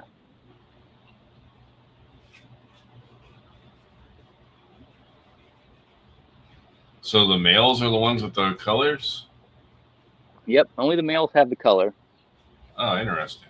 Okay. He'll drop all these feathers. He'll drop every single one of these long, fancy feathers with the eyes on them. Starting in August, he'll start dropping feathers. He'll be done by dropping them all by Halloween, or have no feathers left. Probably by the beginning of October, depending on how. Sometimes they hang on a little longer. He'll look real ratty for like shit. A good month and a half. He'll have one or two long ones hanging off, and just spotty little, just random looking feathers. And he'll still show off with them. Like he looks really bad, like some homeless peacock. He looks like. Does he pants for are the all most torn part? up and shit. For the most part, does he stay in there or does he get out of there? Oh, well, the gate's over here, so you can go out the back. It's all clean, fenced in out there, but he stays in here. Oh, I see. So out back there. He can free range out there. I got you. That's cool. Yeah, he's got let's see, what is this? This is You got gates though that sort of check about 650 square foot, I guess he has. coyotes and you got like coyote cougar protection, I imagine, somewhere. Yes, we have bobcats, mountain lions, coyote, fox, raccoon, stuff like that. There's the hen. Structure's all repurposed out of my old deck that I took down. So a lot of it's just old decking pieces. The whole structure is upcycled. He's gonna go out. Let me go this way here. I'm Maybe actually you'll not put even on my hotspot anymore. I'm just an LT. I'm surprised it's even working still. Yeah, it looks better than it was looked earlier, actually. When you were in the greenhouse, like I don't know if it was because the camera was sideways and for some reason not as good resolution. There's some figs, and then you can see here, same thing happens. You get the little spots, Oh yeah. and then it turns yellow. Falls right And off. pop it off. Oh yeah. Yep. It's everywhere in the property. I've been battling this shit. I haven't been out here enough lately with the fig trees though. But yep. Maybe some labs. Spray it with labs. I don't know.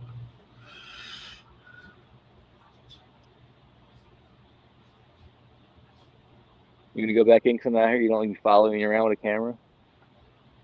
You don't feel like showing off for us, huh? Come on.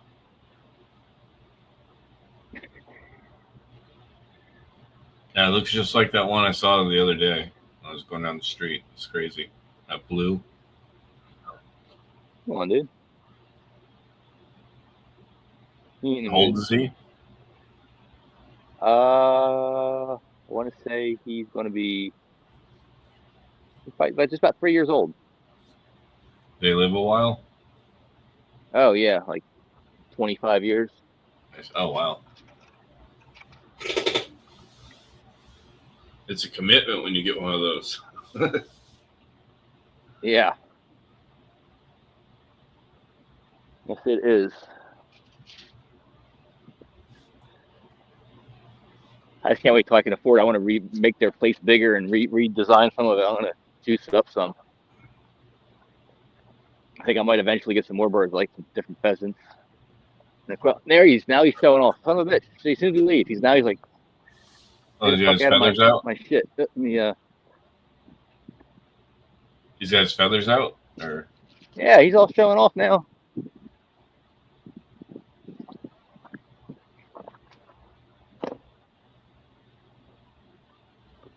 look at him. Check that out.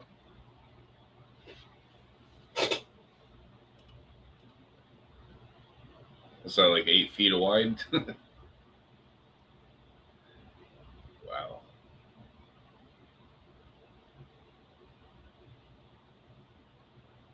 So I just need to go get some airs, guys. Now I can show off. Oh, he's probably pushing about 9 foot wide, I'd say, actually. It's pretty big, yeah. His feathers are probably a good 4 foot plus right now, so.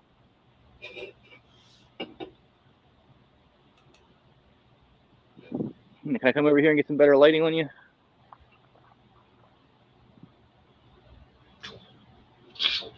Transformers. You're not in the show off mood now, but all right. Thanks for showing us something there. Yeah. The lady's just kind of boring. It's gray. There we go. Make sure that's closed. This fucking wind.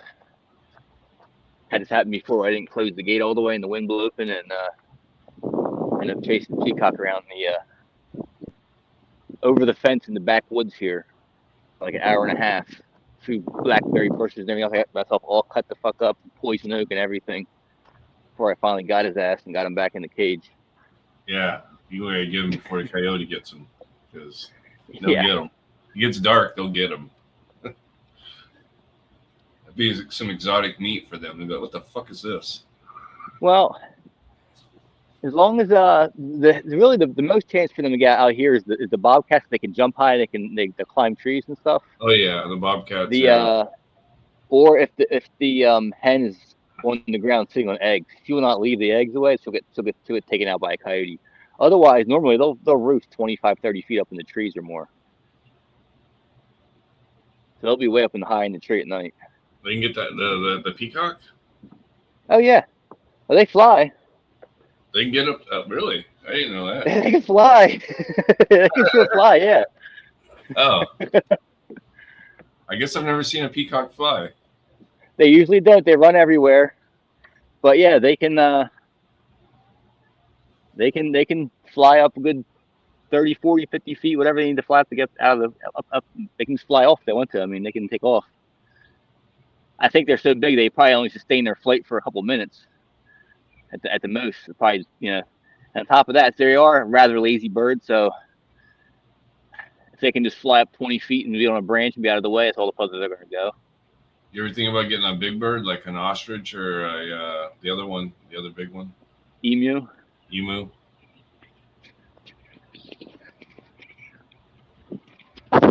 Nah. I used to have a That's too neighbor. much. I used to have a neighbor about half a mile down from me that had an emu with the giant eggs. Let's go in the other greenhouse. Shit, I forgot to go in the other one. Yeah, probably look Sour better. bubble and veg. Might probably look Yeah, better. they're all green. They don't go into a dark cycle. They're all green. Green. I actually had leaves in here that were showing spots that I had. I sulfured them off earlier when I got them in here because they all came from indoor room where the stuff is right now. Is being persistent down there, just not going away. So this shit's like in your air. Oh yes, I'm gonna tell you, all the trees all have it. It's everywhere. Let me see. Get my camera turned around here. I know you can't see it. Even up by the building, there's a called Russian strawberry trees up here. I have two of them. There's speckled yellow leaves all throughout, and they all have spots all on them. I have an elderberry that's got spots on it. Everything's got spots on it. Here in the front, the slowest of all is the LA Confidential. You got to keep her around though. Well, we'll see if if she does all right in the greenhouse, and I'll keep her for a bit at first. But if I grow something that's crossed with her, some sort like a double barrel I have crossed with that, or something else, and it's just good or better or close enough, I'll probably not keep it around because it's really finicky. You didn't get any mails to the LA? Yeah, I did. You did? We can go there next. I'm getting ready to harvest that tent tomorrow. I was going to harvest it today. I just ran out of time. That's real ugly. If you want to see a real ugly tent, that's got some plants got dead parts in it and all kinds of shit because they're dying to die because they're ready for them seeds to come out.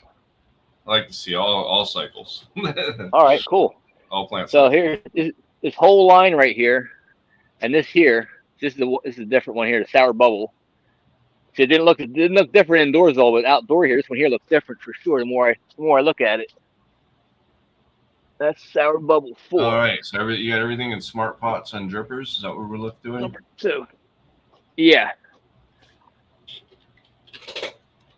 Got manifolds. Yeah, I see. You can turn off down the row. Yep, I understand. I see. So what do you this got one right here. What's that? Is that just a light to keep shit on? CFL or something hanging up? Yeah, just a little spiral clip light. Yeah, just keep some shit turned so it doesn't go to sleep. They're hooked up to a like a landscape timer that has photo cell on it, so when it gets dark out, they turn on for 4 more hours. I get you. Just candle lighting it. Yeah. And then these are all different sour bubbles down here. Sour bubble? Yeah. Let's see. Well, we'll see. I'm on cell signal again. We'll see how we do here. Starting the back here. It looks good. This is a super silver haze Martian mean green. Same one we saw flowering over there. It's when we had 2 of them. This is the number 3 pheno. Yeah, really, really long fingers. Nodes look about a few inches apart. I like it. This house has to get flowered here soon. It's been so long though since I smoked the mean green. Tea. Since I smoked the mean green, I forgot what it tastes like. Sweet tea looks sativa dominant too, though.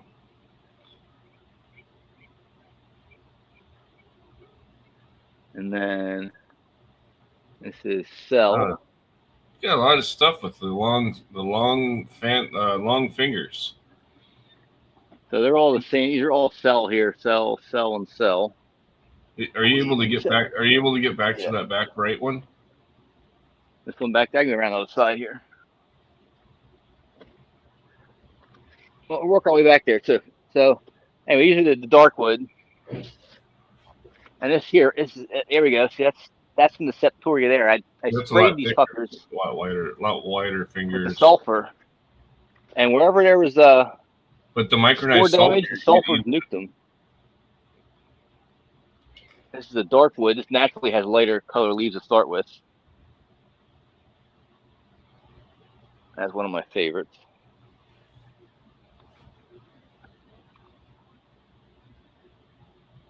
Mac 1. Another Mac 1.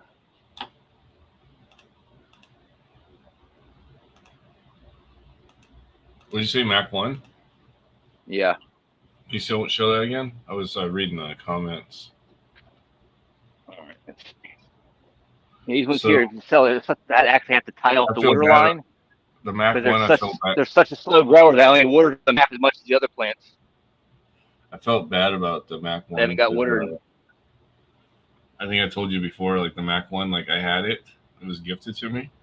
And it was such a slow grower that I forgot, and everything else so I grew up in front of it, and like just forgot it was in the back corner of the room, and it just never got watered and died.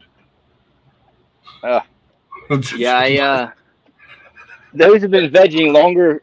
This plant here has been vegging longer than that plant back there. I mean, it's sour bubbles to the halfway to the top range. I like smoking the Mac 1. I like that. So I do too.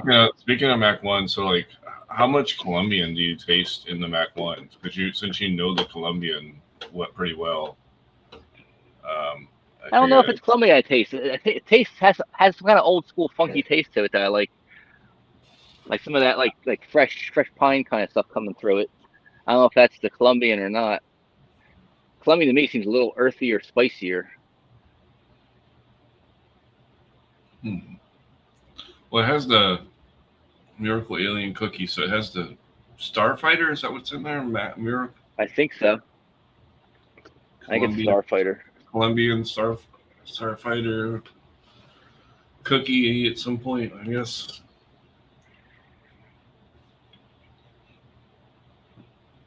Another one of the cell. It's a big fan leaf. Big fan leaves on that one. Above it. Here's the Dark Desire and veg.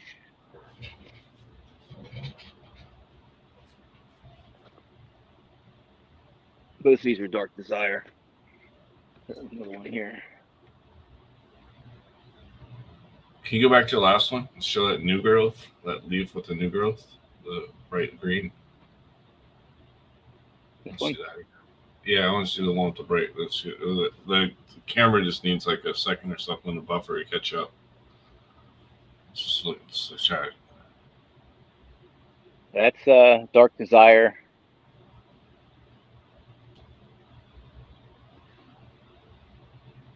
That one's growing outside the freaking cage. I didn't get in here at all today. I was just gave him some water, and I was doing other shit all day since it was cloudy. I didn't need much attention because they weren't going to do much growing. Yeah, but they still get a lot of UV and shit on the cloudy days. Yeah, but I mean, like they're getting to the point where I gotta get ready to start flowering them. I need to get in here and clean them up. Stakes, tie some shit, and yeah, I mean, my cages are all getting wobbled and it's a fucking full-time thing, man. I understand.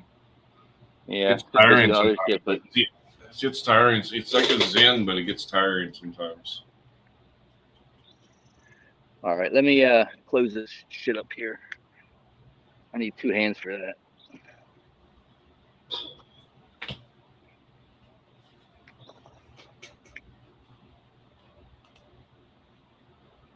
Yeah, Dark Desire is definitely dark when it flowers. You go back about 5 to 10 minutes. Shows that.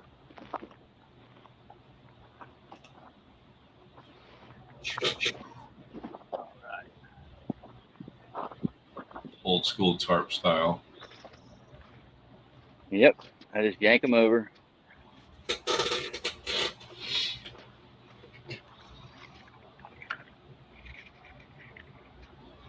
And then we got some shit that's dead, dying.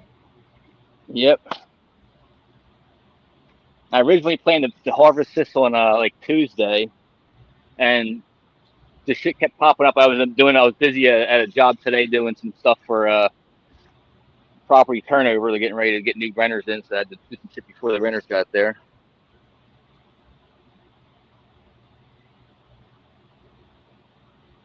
Purple Urkel. Urkels. It's not whatever's not browned out of it. Yeah, purple Urkel. There's LA Confidential. Is it seeded? Yes, all this stuff is heavily seeded. LA Confidential male. There's F2 seeds in this here. Huh. This is Violet. This was actually a freebie from DNA, from Attitude Seed Bank, in the around 2009, 2010 time. Pure Afghan. Yeah. It's just DNA's pure Afghan. Basically import seed.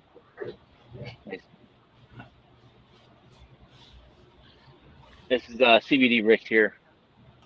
These seeds are all going to go to vets. This whole batch here. Little plant. So we got here. This is Space Queen. So there's the seeded out Space Queen. That's Space Queen. Nice.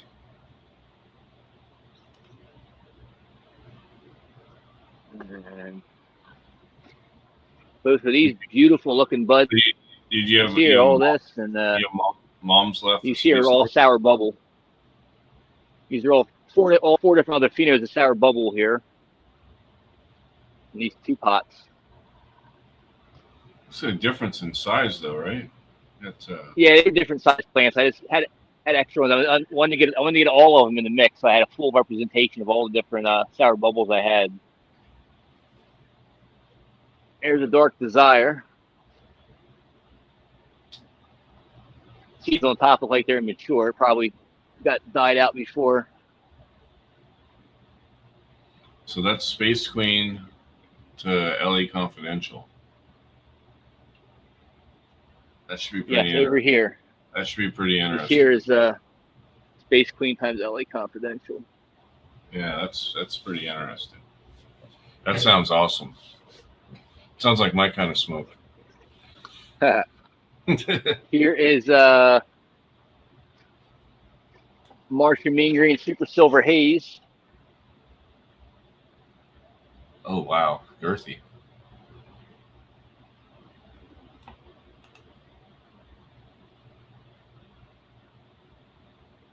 So that's kind of like DNA on DNA. That's right. It's, yep. Yeah. There's seeds in there. Here's another one of them. Is the other pheno. I'd say girth-wise, the pheno here is number one pheno here. Looks to be a little bigger than number 3 pheno.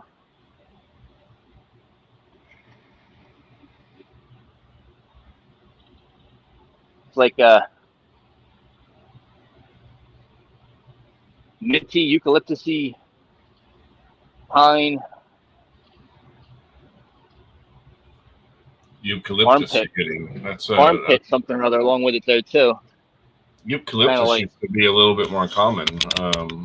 You don't get that one too much anymore. Just want the same thing, very similar smell. So we'll see how they smoke. That's like always sticky as hell though, sticky as shit. That's for sure. I always like kind of thought the eucalyptus stuff was more medicinal to me. Yeah. This is Darkwood. All seeded out. To the Darkwood, the LA Conf. It's a pretty resilient plant. I mean, it's got putting up with just all the bullshit and still producing. It just kicks off some earthy lime fucking smell soon as you touch it. So, of all of those in there, what's the loudest one? What's putting off the most smell? I'd say the darkwood. The dark wood. Yeah, the darkwood, probably the most stanky one. That's the biggest one, though. And the biggest one seems to be this Martian mean green here. This one here. This is Martian pretty mean stinky too. This one's really greasy.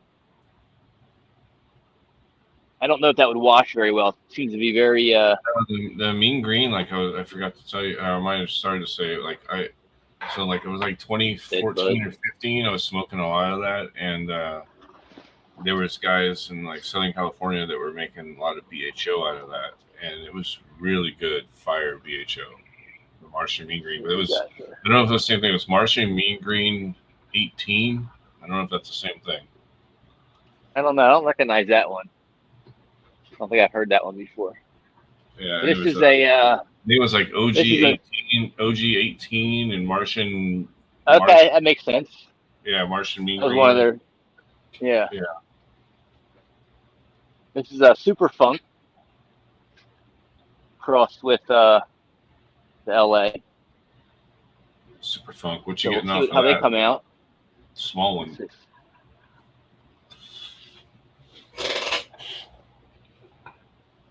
Sweet, piney, funky, skunky, cheesy. That sounds awesome. Pretty freaking loud too. I like the cheese a lot. The cheese is good. Be cool if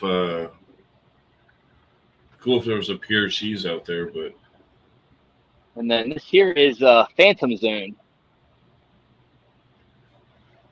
And the Phantom Zone here, this is Apollo 13 times Alcatraz. Apollo 13. Yes. Isn't that one of those subs' favorites? Yeah.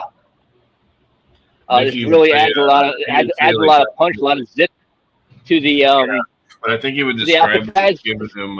He would describe it as giving them head sweats. Yes, it would give you anxiety. This tones it down a little bit, but still, if you smoke too much of this early in the morning along with some coffee at the same time, you can find yourself getting some anxiety from it. So this is better for like I'd say after lunch, midday, where you see a little lag in your body. Have a nice puff of this, will give you a little zip you right out of that sleepy fucking feeling. So it's got a little. It's not as anxiety inducing as Apollo is itself. The Alcatraz really tames it down. At the same time, still it makes it so it actually holds itself up a bit better. Apollo is what's in the Apollo? What's in the Apollo that makes it so uplifting like that? I don't know. Let's see. The Apollo is what? That's Is that a G13? What is that? Hold on a second. I'm gonna look that up. Yeah, look that one up. I think that's who the hell was all that? Genius. Is that a Genius? Yeah, Genius crossed with the Cindy 99 male. Cindy 99. Okay.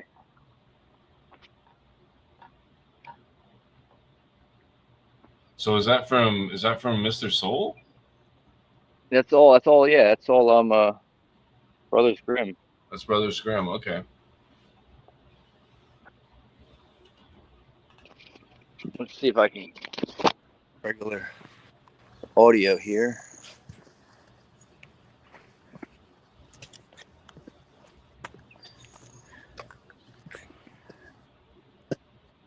Hear nothing on my phone.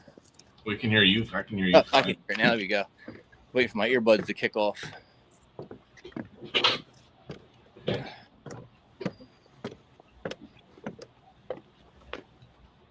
My favorite time, 556. 556. I see that all the time. I look at my phone. It's always 556. It's like it's your angel number, huh? In the morning and the evening, I seem to always catch that one. Have you looked up what it means? Well, that's NATO round 556 223. What's up 556 meaning? Oh, 556. Yeah, I have several 556. It says 556. The love is real. 556. It's also a good cartridge. Yeah, it's also a very good NATO round, like you're saying. Let me get the phone turned off here real quick.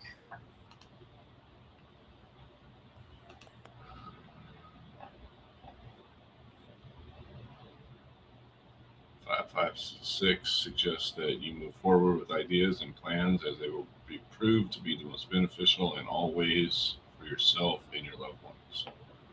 But yeah, it's good round too. I used to have a friend. You're muted, but I used to have a friend that had the. What the heck? Why is it not? You're still muted. See if I can unmute you. Can I unmute you?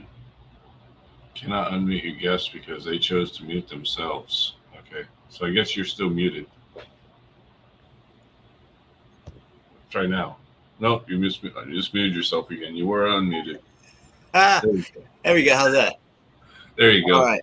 I was gonna say while I was on my phone, everybody in chat, I couldn't see any of your chat messages. So if somebody asked something I didn't get to, just go ahead and throw it back up there, and I'll answer your questions. I was just I can't see the chat on my phone. Yeah. So if we go back through there, they were talking about the peacock. Did I miss anything important or any questions of any sort? No, the LA Confidential. They were liking the breeding stock.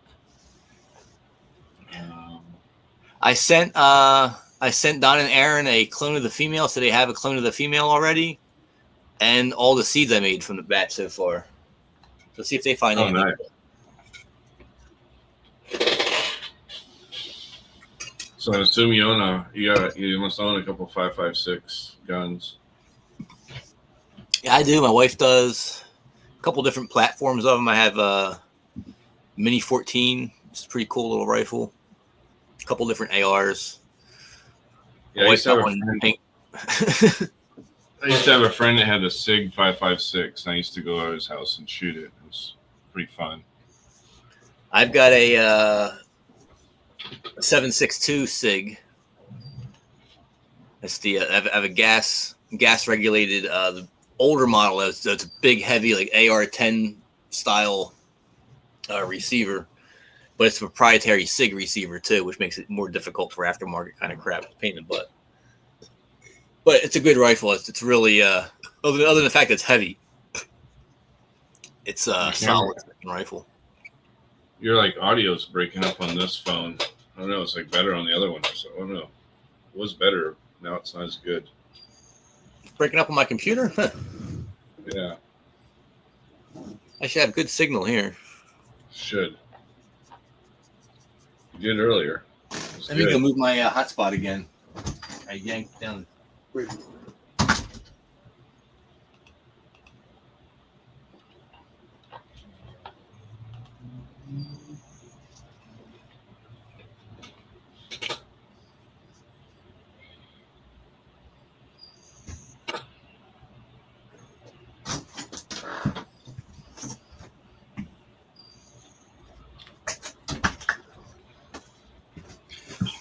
Hopefully that's better. Slid it down the deck this way a little further. Yeah,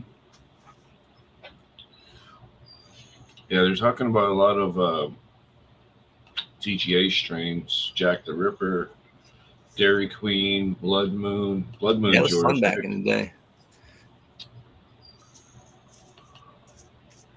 I remember growing Dairy Queen outside back in the day. It was a really nice sized plant and grew well.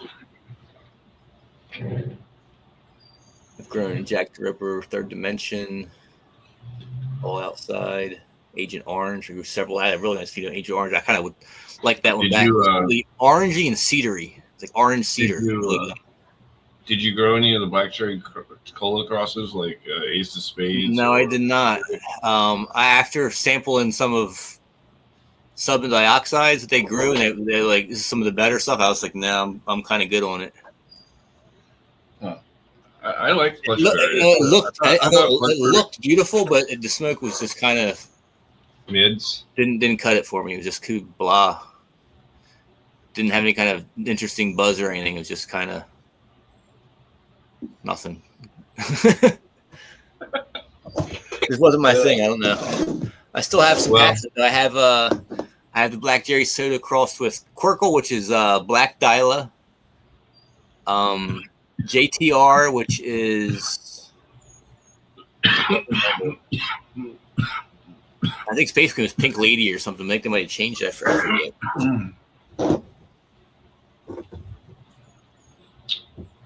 Did you? What about Doctor Who? Did you get a chance to grow that? I didn't grow any of Odie's stuff or any of that other stuff. I didn't grow any of the newer stuff. I have some packs of some random different stuff. Like I have like TARDIS. I think I might have some Doctor Who. I got a whole bunch because I was selling their seeds, but I didn't grow any of their stuff at that time. Professor Chaos. That was good stuff. I think I might have some of that. Quantum Kush. Quantum Kush was great. That was this so tasty. I might have to grow some of it. Who knows? Yeah, Quantum Kush. You should. If you haven't grown Quantum Kush, that's the one you definitely should grow. Quantum Kush. I guarantee you're gonna be.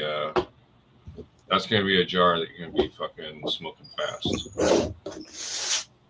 And then I got like the time wreck crosses and all kinds of different shit like that. Yeah, I grew Doctor Who. I love the Doctor Who. That was another one. Sonic Screwdriver, I think I had down there. I never had the Sonic Screwdriver, but I think that was when it got really big, if I remember right. I had Nurse Jackie, I think is one of them. Nurse Jackie, was that Jack Straw? I have. Jack Skellington. Did you mess with that? Yeah, I have thousands of those seeds. Yeah. If you'd like some, I can send you some seeds of that if you want to play with that. Yeah, hell yeah. What is that? Jack Skellington is that Killer JCR? Queen, Jack Ripper. Jack the Ripper, yeah.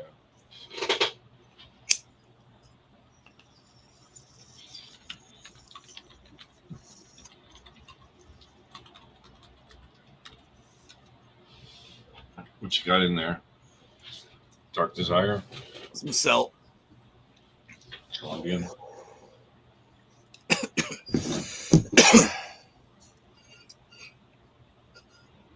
So, where's your Legend of the Brick project at right now? Well, right now, I have the male re-vegged, clone cut off the male. I have 2 selected females that have been transplanted, and they are re-vegging right now. They have fresh vegetative growth. Not enough that I'm going to cut a clone off or anything yet, but. And you got smoke reports and.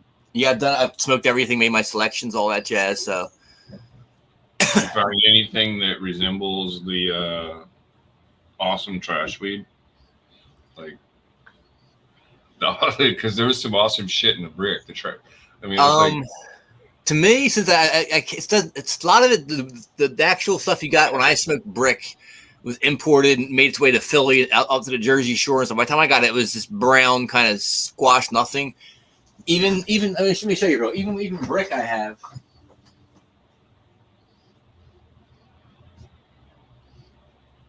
Like, I don't know. I tried replicating and everything. So this here is actually Mac 1 brick. That's like, this is from Greenhouse December 2024. Are you able to get a picture? And it looks greener and better than the shit that I used to get before. I busted one of these open 6 months ago, and it was fucking dank as hell. I'm probably gonna bust this open soon, but yeah, That's fucking awesome. Mac 1 brick. It's not brickweed that I remember. It's not the same. So what'd you do? Did you just fucking smash it and then let it dry, or? What I did basically, all this brickweed here is the greenhouse was just like I said, it was December harvest. It was kind of late. I didn't get a nice bulk up at the end because it got some bad weather and just had the last like 3 or 4 weeks was kind of just nothing. So I had a lot of like light buds and fluffier buds. I knew it wasn't going to dry and look nice dry. I'm like, this is going to be kind of like splotchy, kind of not so impressive dry. No point in having all this. I already had plenty of bud. The whole problem was I had planted too much of it. And I was like, oh, what am I going to do with this fucking extra whole greenhouse I have planted out? I don't even need any of this shit. I can't let it go to waste. I'm like, well, fuck, I'm going to cut the harvest down and not even mess with it. And I knew it like week 2. I'm like, I don't need it anymore. I just got them finished harvesting my other greenhouse, and I have more than enough. I'm way plenty. This greenhouse is just extra. Like this. So, waste not, want not. I went ahead to the greenhouse and just cut everything down, just ripped all the fan leaves off of it, just snipped the buds down off of it, didn't trim anything, just stripped everything off, and then just let it dry, and then just, bricked it up. Quarter pound right there. So you opened any of these? Not this one, but any of the ones that you did this to? Oh yeah, I've Did they have a good smell when you break them yeah. open? Let me see. I got some dark desire here. Let's see.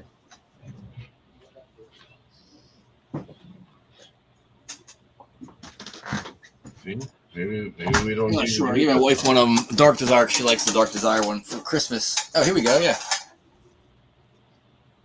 Boom. Oh. Yeah, it still smells good. Not like fresh. It's even different. It looks fermented. Oh, look at that motherfucker. Ah, that's awesome. It's a big old purple wad. I love it. That's fucking awesome.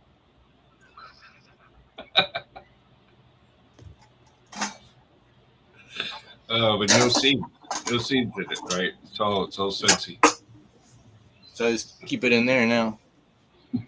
Right? That's my wife's stuff. She likes that a lot. That's the difference, right? It's all high grade sensei, but there's no seeds. There's no seeds in it, so you're not picking out seeds. Yeah, there's gonna be little stems in it everywhere because I didn't go and strip it down totally. I got down to just the end buds that were however big they got stripped off along with the small ones all together. So it's a little bit nostalgic awesome. Where you start flaking it. You get like the flat buds, you're flaking them off, you're pulling it out, and you're breaking them all apart, and it like turns into something after you break it all up. Like, oh my god, it's a little piece of nothing turned into a whole fucking fat joint.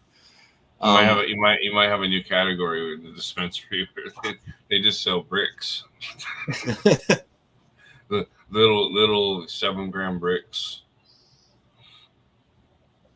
No, I sold a few of my friends some of the bricks. They wanted some kind of a novelty. You want a brick, dude? I'll hook you up with a brick.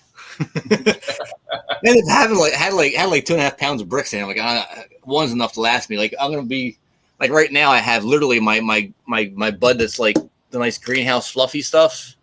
Since I'm kind of late on my greenhouse this year, I'm down to like maybe an ounce total of a couple different strains, maybe like 1.5 ounces total, most of a couple different strains mixed up. Like I'm still 6 weeks from smoking anything out here for sure. So I only have maybe 3.5 weeks worth of bud left. Colombian. I got 1 day worth of taste testing left, and I'm all out of taste testers. So there's a good chance I'll be busting this Mac 1 open just to make sure I don't run out of any kind of bud before I get to harvest, or I'm going to smoke like 2-year-old outdoor or some shit that I'm not going to smoke. So that just goes to the butter. So I gotta have something on standby. So the brick is my standby. Do you make any bubble hash? I am down to smoking. Like I have a Tootsie Roll left of some old 2.5, 3-year-old cured, about the 3.5, 4-year-old cured Chilumbian, which is really good. That's all I have right now. So I kind of keep it to myself. Because if I pull out the wife smokes hash like a villain, she'll just smoke it all down. So I gotta hide that myself. I don't have any fresh stuff. But what I do have, I don't smoke as much of it. I have a whole bunch of like different what's butane extracted shit. They have little jars of like saucy, sugary stuff and shatter and diamonds and sauce and different things like that I have sitting around that we haven't smoked in years. Been sitting in the fridge. So I actually just hooked the rig up, turned it on. It all works still, and now she's been smoking that. Oh yeah, I'm sure it all works. Yeah, I still smoke some of it too. It's a lot easier to smoke than other stuff. It's smooth. I smoke low temp dab and just that moon shadow I have. Oh, it's fucking good shit. But exactly the same thing though. It's like it's been curing for 4 to 8 years, a lot of it at this point. Well, I mean, shit, probably more like 6 to 9 years at this point. A lot of it's been cured because we haven't done shows of solo and stuff since 2018. Last time we had the last batch I had made was like in 2019, maybe. So yeah, it's a lot of old stuff. So it's high in CBN. So that's the kind of thing you got to save for the evening. It's been slowly degrading. It's probably all CBN at this point. It's very, very narcotic. Nighttime, like. Whew, drift off to fucking sleepy land. You're like, wow, fuck. I'm watching TV now. You're asleep by the first commercial. Sometimes if I have smoke some of that before dinner and have some dinner, then I get on the couch. My wife's gonna have smoke. I'm like, nah, I can't even get up to go smoke any right now. I don't even want to get up to go have any. So, are you doing? I saw one of your ads. You doing something with AI? teaching AI or something? What are you doing? Yeah, I'm doing a whole bunch of stuff with that. So I actually I have like 5 Instagram accounts.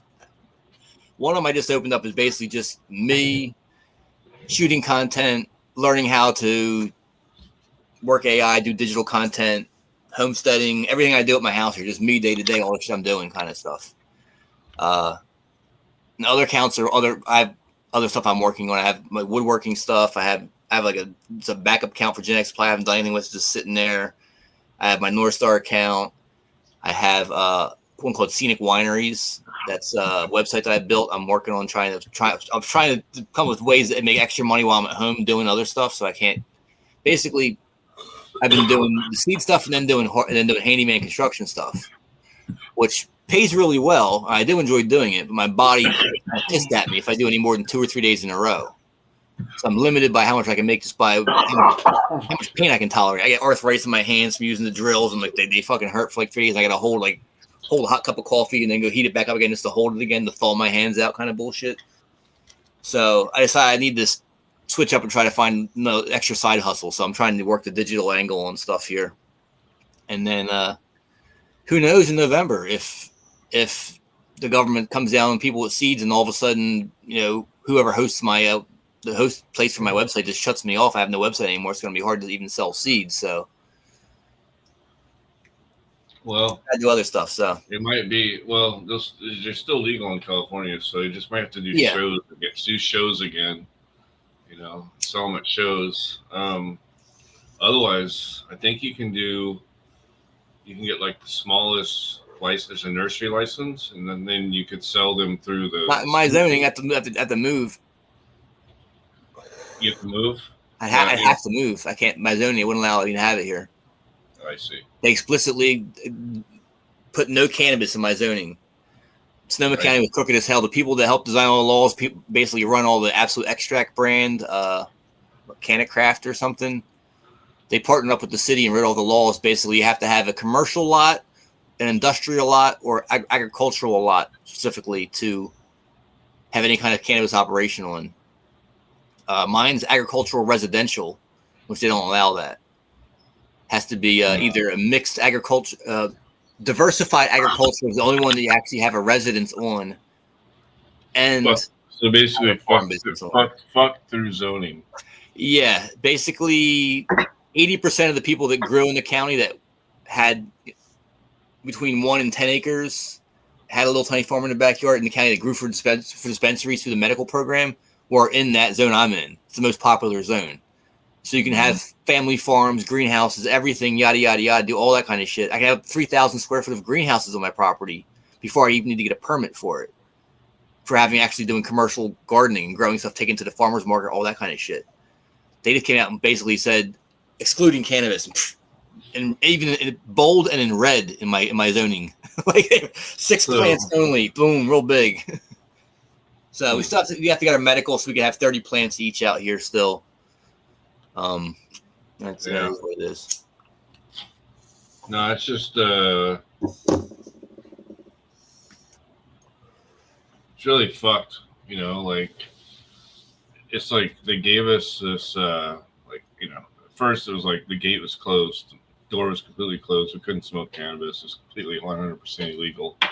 In the medical program, the door just kind of kept opening and opening and opening, and eventually it was like fucking wide open there for a while, especially with the farm bill and everything. We're gonna have medical and recreational, and then it's like then they fuck our medical program up after we get recreational, and then now they fucking our seed ability to get seeds up, because in my opinion the reason that it has nothing to do with the seeds, it's gas station Delta 8, THCO, THCP, chemical lab derived variations of THC that are being sold in gas stations and smoke shops and shipped in the mail and unhooked and sold on websites, and that's really what they wanted to stop. But to stop that, the seed kind of fell into that because I don't know. But I'm almost betting. I'm waiting to see now what happens with how the laws evolve. If the federal government decides all of a sudden that, no, the FDA regulates this product, all you dispensaries are going to have to pay a fine every year for selling unregulated FDA, unapproved fucking products from the FDA. No, you see, Or they're going to have farmers get approved or something. That's one of the things in my understanding is 280E was that basically, right? Was the IRS basically saying, oh, even if you are a licensed dispensary in whatever state, didn't matter, right? You have all the state right licensing, you pay tax to the state. It's still an illegal act, right, federally. So there, under 280E, you had to pay a basically like a penalty fee for operating an illegal business, right? I think that under this new hemp thing that's been what shuts us down, I think that's been removed. There's no longer 280E in it. Well, I'm looking at it in a different aspect totally. I mean, so you have possible enforcement issues too. Say you have a company that has gone through the FDA approval process. Now they have FDA approval for their cannabis product, and they're selling similar products in the state. There's some kind of edible product. There's some kind of tincture or something. They might have grounds to go after them for fraud in their product and shit like that because they didn't have FDA approval. That's the thing. I said it will be a problem under Schedule 3 because unless they're licensed and they go through the FDA and they have the whatever approval, and then at that point, I don't know. Can we even buy CBD over the counter anymore, or is it like do we have to go to a doctor and he prescribes it, and then I go to CVS and they're going to give it to me? Like, how's that going to work? So I'm saying I don't know how they're supposed to run all this stuff because I don't know. I know. I don't walk into a gas station and pick up Xanax or go to my just go to the pharmacy store doesn't check any prescriptions. You just walk in and buy whatever. Give me a Xanax and give me a couple Quaaludes or whatever the hell they have out nowadays. I don't know, get whatever you need from the fucking pharmacy without prescription. So I mean, what was that fucking shit called? Marinol, the little little fucking ball things. That's from a pharmacy, But I just feel like they're gonna have what dispensaries are gonna bring back to having the in-house doctor. You walk in yep. Well, you have a headache? Yeah, you can get it. Yeah, you get your prescription. You're good to go, kind of deal. Like the walk through, get your prescription on the way in to get your shit. But would we have Schedule 3 only pharmaceutical dispensaries? I don't know. Could that be a thing? Because how do these other countries do it? Like, there's other countries. It would go there. Pharmaceuticals they distribute to these other countries. How are they doing that? Because they probably have some method that we would copy. Well, I guess if I really want to think about it, I think it kind of comes down to anything that's going to be FDA approved is probably going to be more like a cancer-targeted type of a treatment of some sort. It's not going to be a simple edible or something. It's probably going to be like intravenous, introduced at kind of. But you don't think that that's just another gateway to get federal legalization like Canada did, and then at that point they'd want to have a medical sector and they would want to have like the party recreational sector. Yeah, right? they can work that. I can see that happening. And I think that's definitely a very different thing. It's like a lot of these like minor cannabinoids, CBG, great for your stomach and stuff and stomach problems, but you either got to cut early or you got to have some weird exotic strain that's high on that, right? But I think the thing you got to think about too also is now we're going to have Schedule 3 is you're going to have more grant money opportunity. Colleges are going to have try to get grant money programs together, get studies going on for different stuff. So hopefully we start seeing more research and actually find some more uses for cannabis too.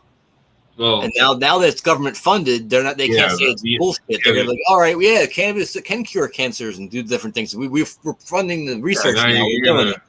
Overnight, you're going to have like 200 major universities studying it, I'm sure. And so that'll definitely be a good thing. I'll tell you, if it starts with them having to grow a plant, well, God forbid, I'm damn sure you're going to find all kinds of new shit's going to come out. Professors are going to be, bring cuts home to themselves to grow that shit and leaking it out. Everyone's gonna have new kind of shit come from different But universities. what about all the data that's been suppressed for 50 years of like University of Mississippi, University of Washington having these like plants, right? You know, I've talked to people that told me directly that they saw them in Mississippi over the fence. You could see the plants back in the late 70s, early 80s. Yeah.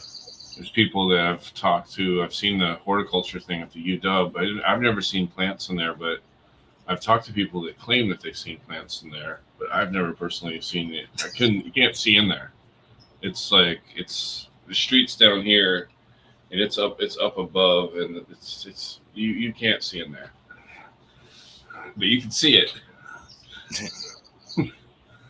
It's protected though, but I'm sure those universities have data, right? Because they've been growing it's like UW's like a hash plant, so they must have some good data on that thing. G13, they must have some good data on that thing. I mean, they've all been sequenced also by like Phylos and whoever else. Yeah. I mean, all this data's got to be relevant. I mean, they know what it does. There's probably a lot of old Northern Lights crosses, Hindu Kush, Northern Light, fucking Afghani crosses and shit. Yeah, but even the modern day stuff, I'm sure can carry some of those traits, unless we fucked ourselves and no longer like the analgesic and the anti-inflammatory and I don't know. There should be like somebody still has stuff that's growing, or they have seeds or something they can dig up. It was like a time, it wasn't that long ago, like 15, 20 years ago. It was like go into like a medical dispensary and like these motherfuckers would act like doctors. A lot of them wore lab coats. Yeah. They'd have a menu and they'd tell you, so what's your problem? And they'd have all these different ideas and strains and stuff. So I don't really see that anymore. Nah. I don't know. Maybe it was an act.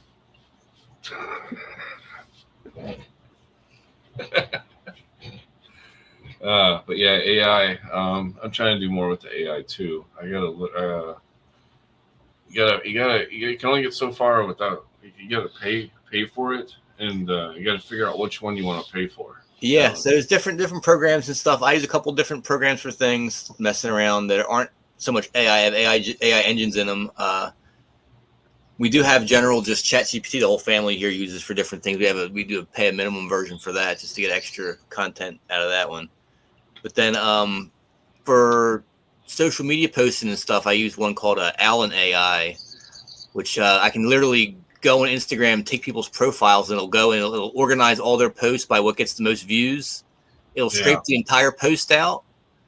It'll break it down to the script of the post, how to shoot the video, lighting, how to edit it, and it'll remake the script slightly different in my persona. It actually has me stored as a virtual version where I give it loads of information about what I like to hang out, what I do, my goals, aspirations, my struggles in life. Give it all this information, and it builds a virtual profile of me, and it rebuilds the scripts as it's me talking, what I would say. Wow. And I can literally generate it. It makes a video with me on there and doing it. So do you use prompts and tell it what you want? Yeah, lots of prompt work for that. So you can be like, Joel riding a spaceship, eating pineapples, and it'll. You could be like, I could be like, it's going to. I want to picture it have me sitting in my garden, my hands together, talking in a calm, reassuring voice. A nice evening glow, the golden hour of sunlight, possibly. So you have a nice shadow profile in the face. The camera slowly pans out, and then we cut to a scene of something else, and then it cuts back to another scene, and then it slowly pans back into his face again as he delivers the final words or whatever. And it'll do all that shit for you. Yeah. That's awesome. Shit that we used to spend fucking tons of money on and try to mimic and do a bad job of, and this thing does it perfect. You can do that, and we can do is you can also so you can go ahead and scrape all the code. You can line it up, so you can start programming up to have like your post set up for you, and you can just it kind of helps you get over the idea of what do I post, how do I do it, yada yada. Helps get you through all that kind of stuff. It figures it all out for you. Finds stuff to get a lot of viewership. You can organize your post by the views, and it actually counts out. It depicts what they consider a viral video, something that has twice as many views as people that follow you or more. So if you have you have 1,000 followers and you have more than 2,000 views, and that's a viral video for you. It means you've added double the amount of people have seen it that even follow you. So if you find a video of somebody that has 6,000 followers, but they have a $30,000 views on it, that's a really good video for them. So you might want to take that one and try and make your own version of it. And you can also just go ahead and make up your own ideas and just type in, hey, I want to talk about I'm planting tomatoes and I'm going to save some tomato seeds for next year. And let's work this into how if you plant some seeds for yourself about making money, that in the future you're reap the wealth of what you've grown, what you've planned ahead and saved for, and so forth, whatever. And it'll come with a couple of different scripts, and you can talk back and forth with, like, change this line, maybe make it sound a little more aggressive. I'm really I want to sell something here, or whatever. You can go ahead and just chat with it, kind of, and it changes with your posts what you want to do for it. It's pretty cool. Yeah, I saw some that can do full-on movies, they claim. Yeah, and I'm like, that gets expensive, I'm pretty sure. I'm like, I don't know. It's gonna be quite the next strange 10 years.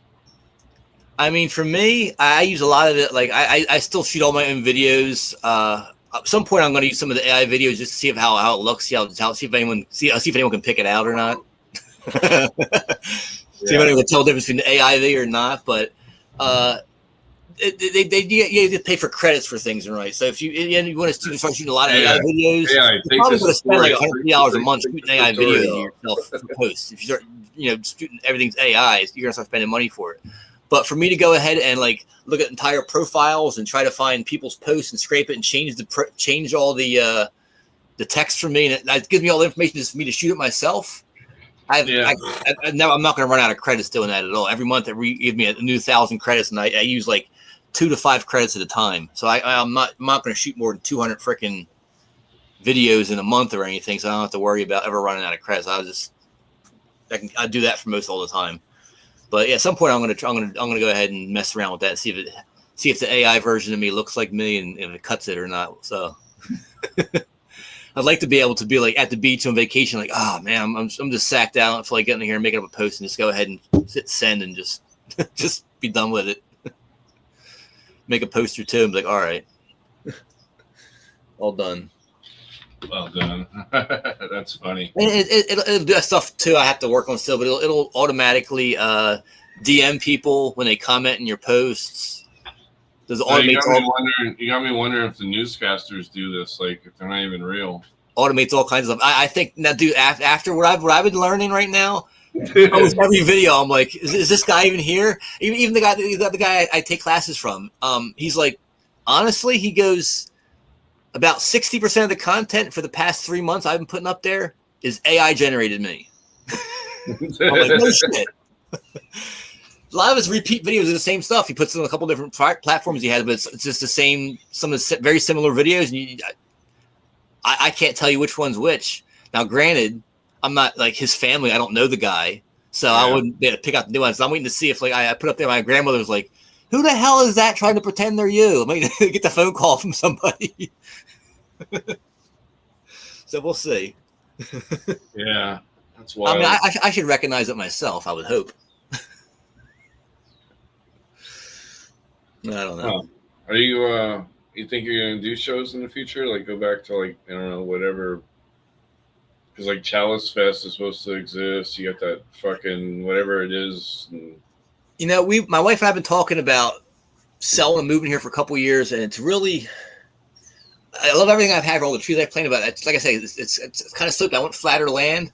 So that's one of the things we've been talking about. If we buy flatter land, possibly something I can actually get a permit on, so I could actually get a permit for nursery permit again, so I can make seed and sell in California, so forth. So if I was to go back get that route again, yes, for sure. Otherwise, only booths I'm looking at to get now are local farmers markets here. Yeah, it's like $25 for the year. It's like $35 for the 10x10 booth. Oh, you just show up every weekend. Yeah, mean, between the trees this year, my pear trees and apple trees are pretty freaking loaded. I have a nice amount of plums on the one tree. A lot of baby citrus coming on. I'm interested to see what I can take to the farmer's market as far as fresh produce, and I make all kinds of stuff. Being a chef, I mean, I have preserves and everything, all kinds of different cool stuff. See what I can come up with, take to the farmer's market to sell. The I lemon. love going there. I love shopping there. It's fun to go walk around and experience in the farmer's market. So I'd like to have a booth there. It'd be kind of fun. Of course, wear a NorStar hat. Like you want seeds? Yeah, we got seeds. You like to farm? What do you you like to grow some fucking pot seeds? We got that too. Yeah, that's cool. It's like going back to 2014 again. Yeah, it'd be fun. Just a little pop-up tent and fold-out table. I don't like this whole seat thing they're doing. It's fucked. Yeah. It's just, well, let's go another 5 minutes or so. Then I want to get myself some dinner. All right. Anybody in chat got some questions?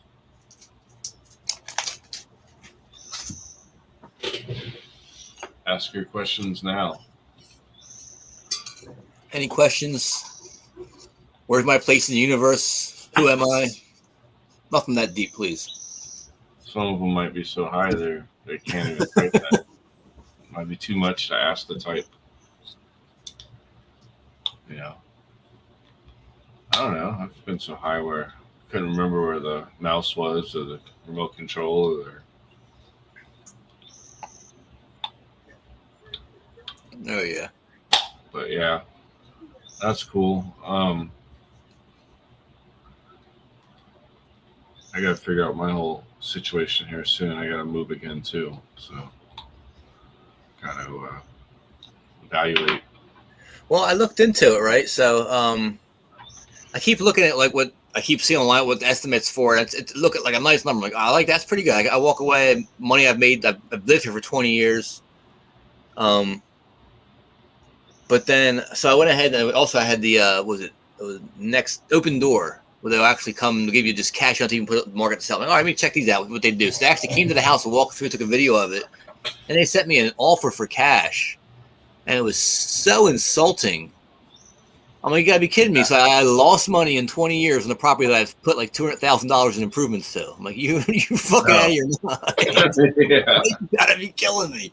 You guys, so I'm like, I got totally pissed off. Yeah, there's no way in hell. So, yeah, I've done so much, like all new siding, new windows, new roof, cleared out so much of the property. I mean, landscaping, yeah, so much shit. Yeah, all the fruit trees, greenhouses added, electric in the back out to those, and extra sheds.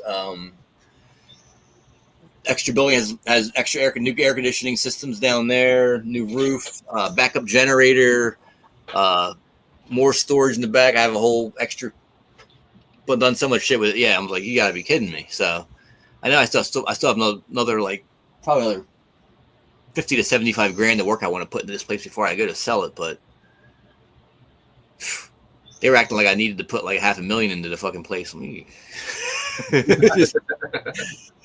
Oh yeah, it was a rip-off deal. So I just it's also like an area stuck like here for at least another year or so till I probably get some more things done. Unless it's like a really nice property pops up and I can work like put an offer in home sale contingency and I put this place for sale and just like I don't like the windows in my living room aren't trimmed out yet on the inside.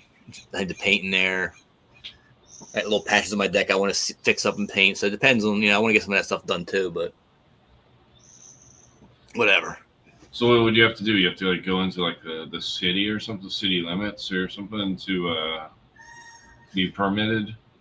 No, I have to get an agricultural property, which I couldn't live on. I get a diverse agricultural. I think it was Subhad. That's he was in the same county I'm in, but that was it was an agricultural property you could have a house on. I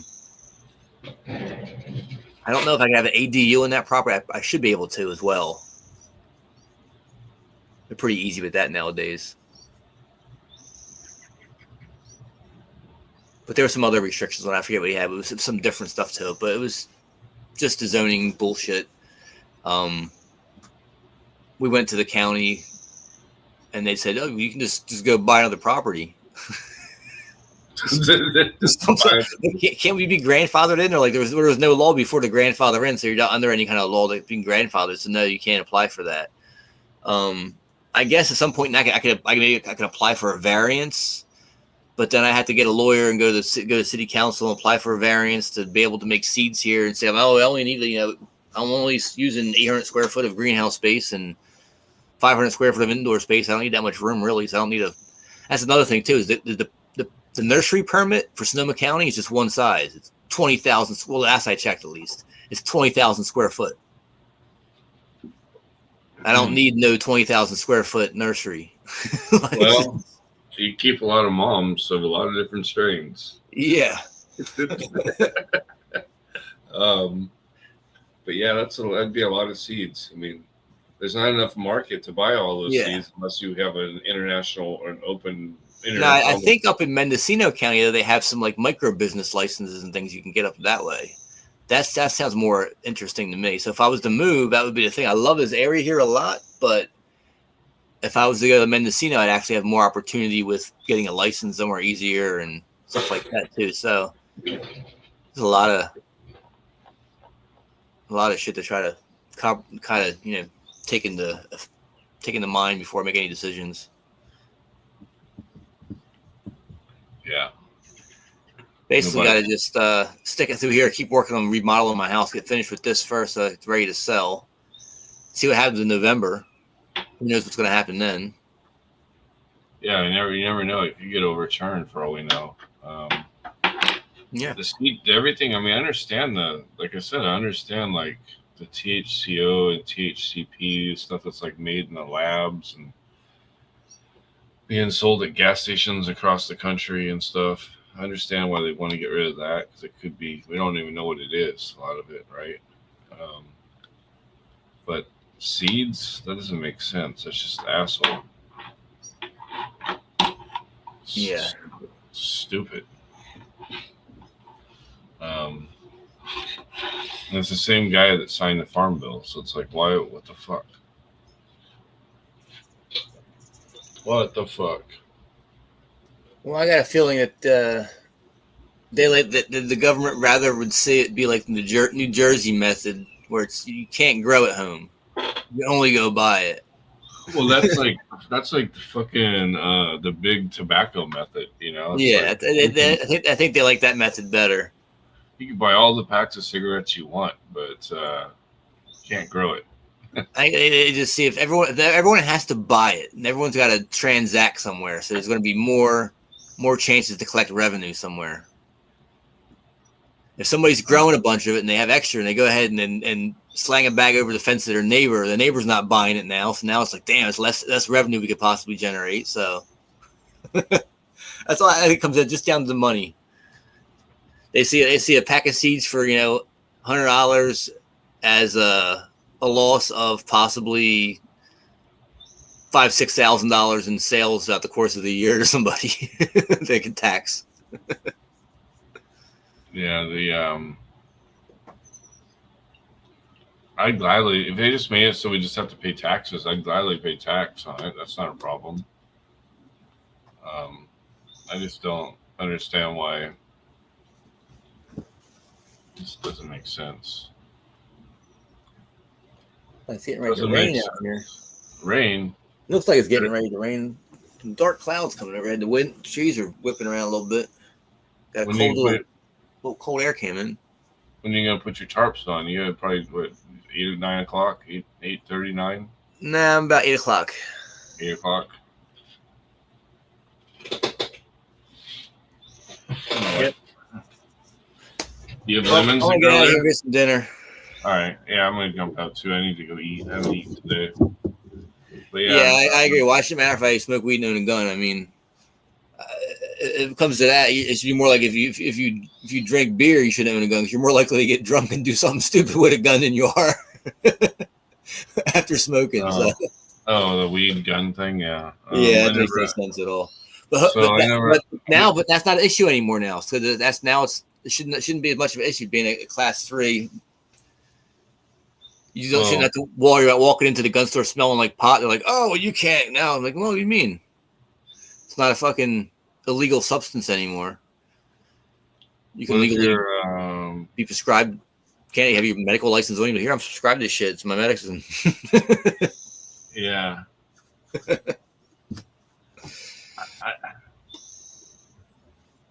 I don't understand that Schedule 3 myself, but we'll see. We'll see what happens.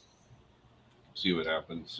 When's that supposed to take place? You know, I wonder too. I want to see if what they consider for Schedule 3. Is it just THC, the cannabinoids? Is it the whole entire live plant?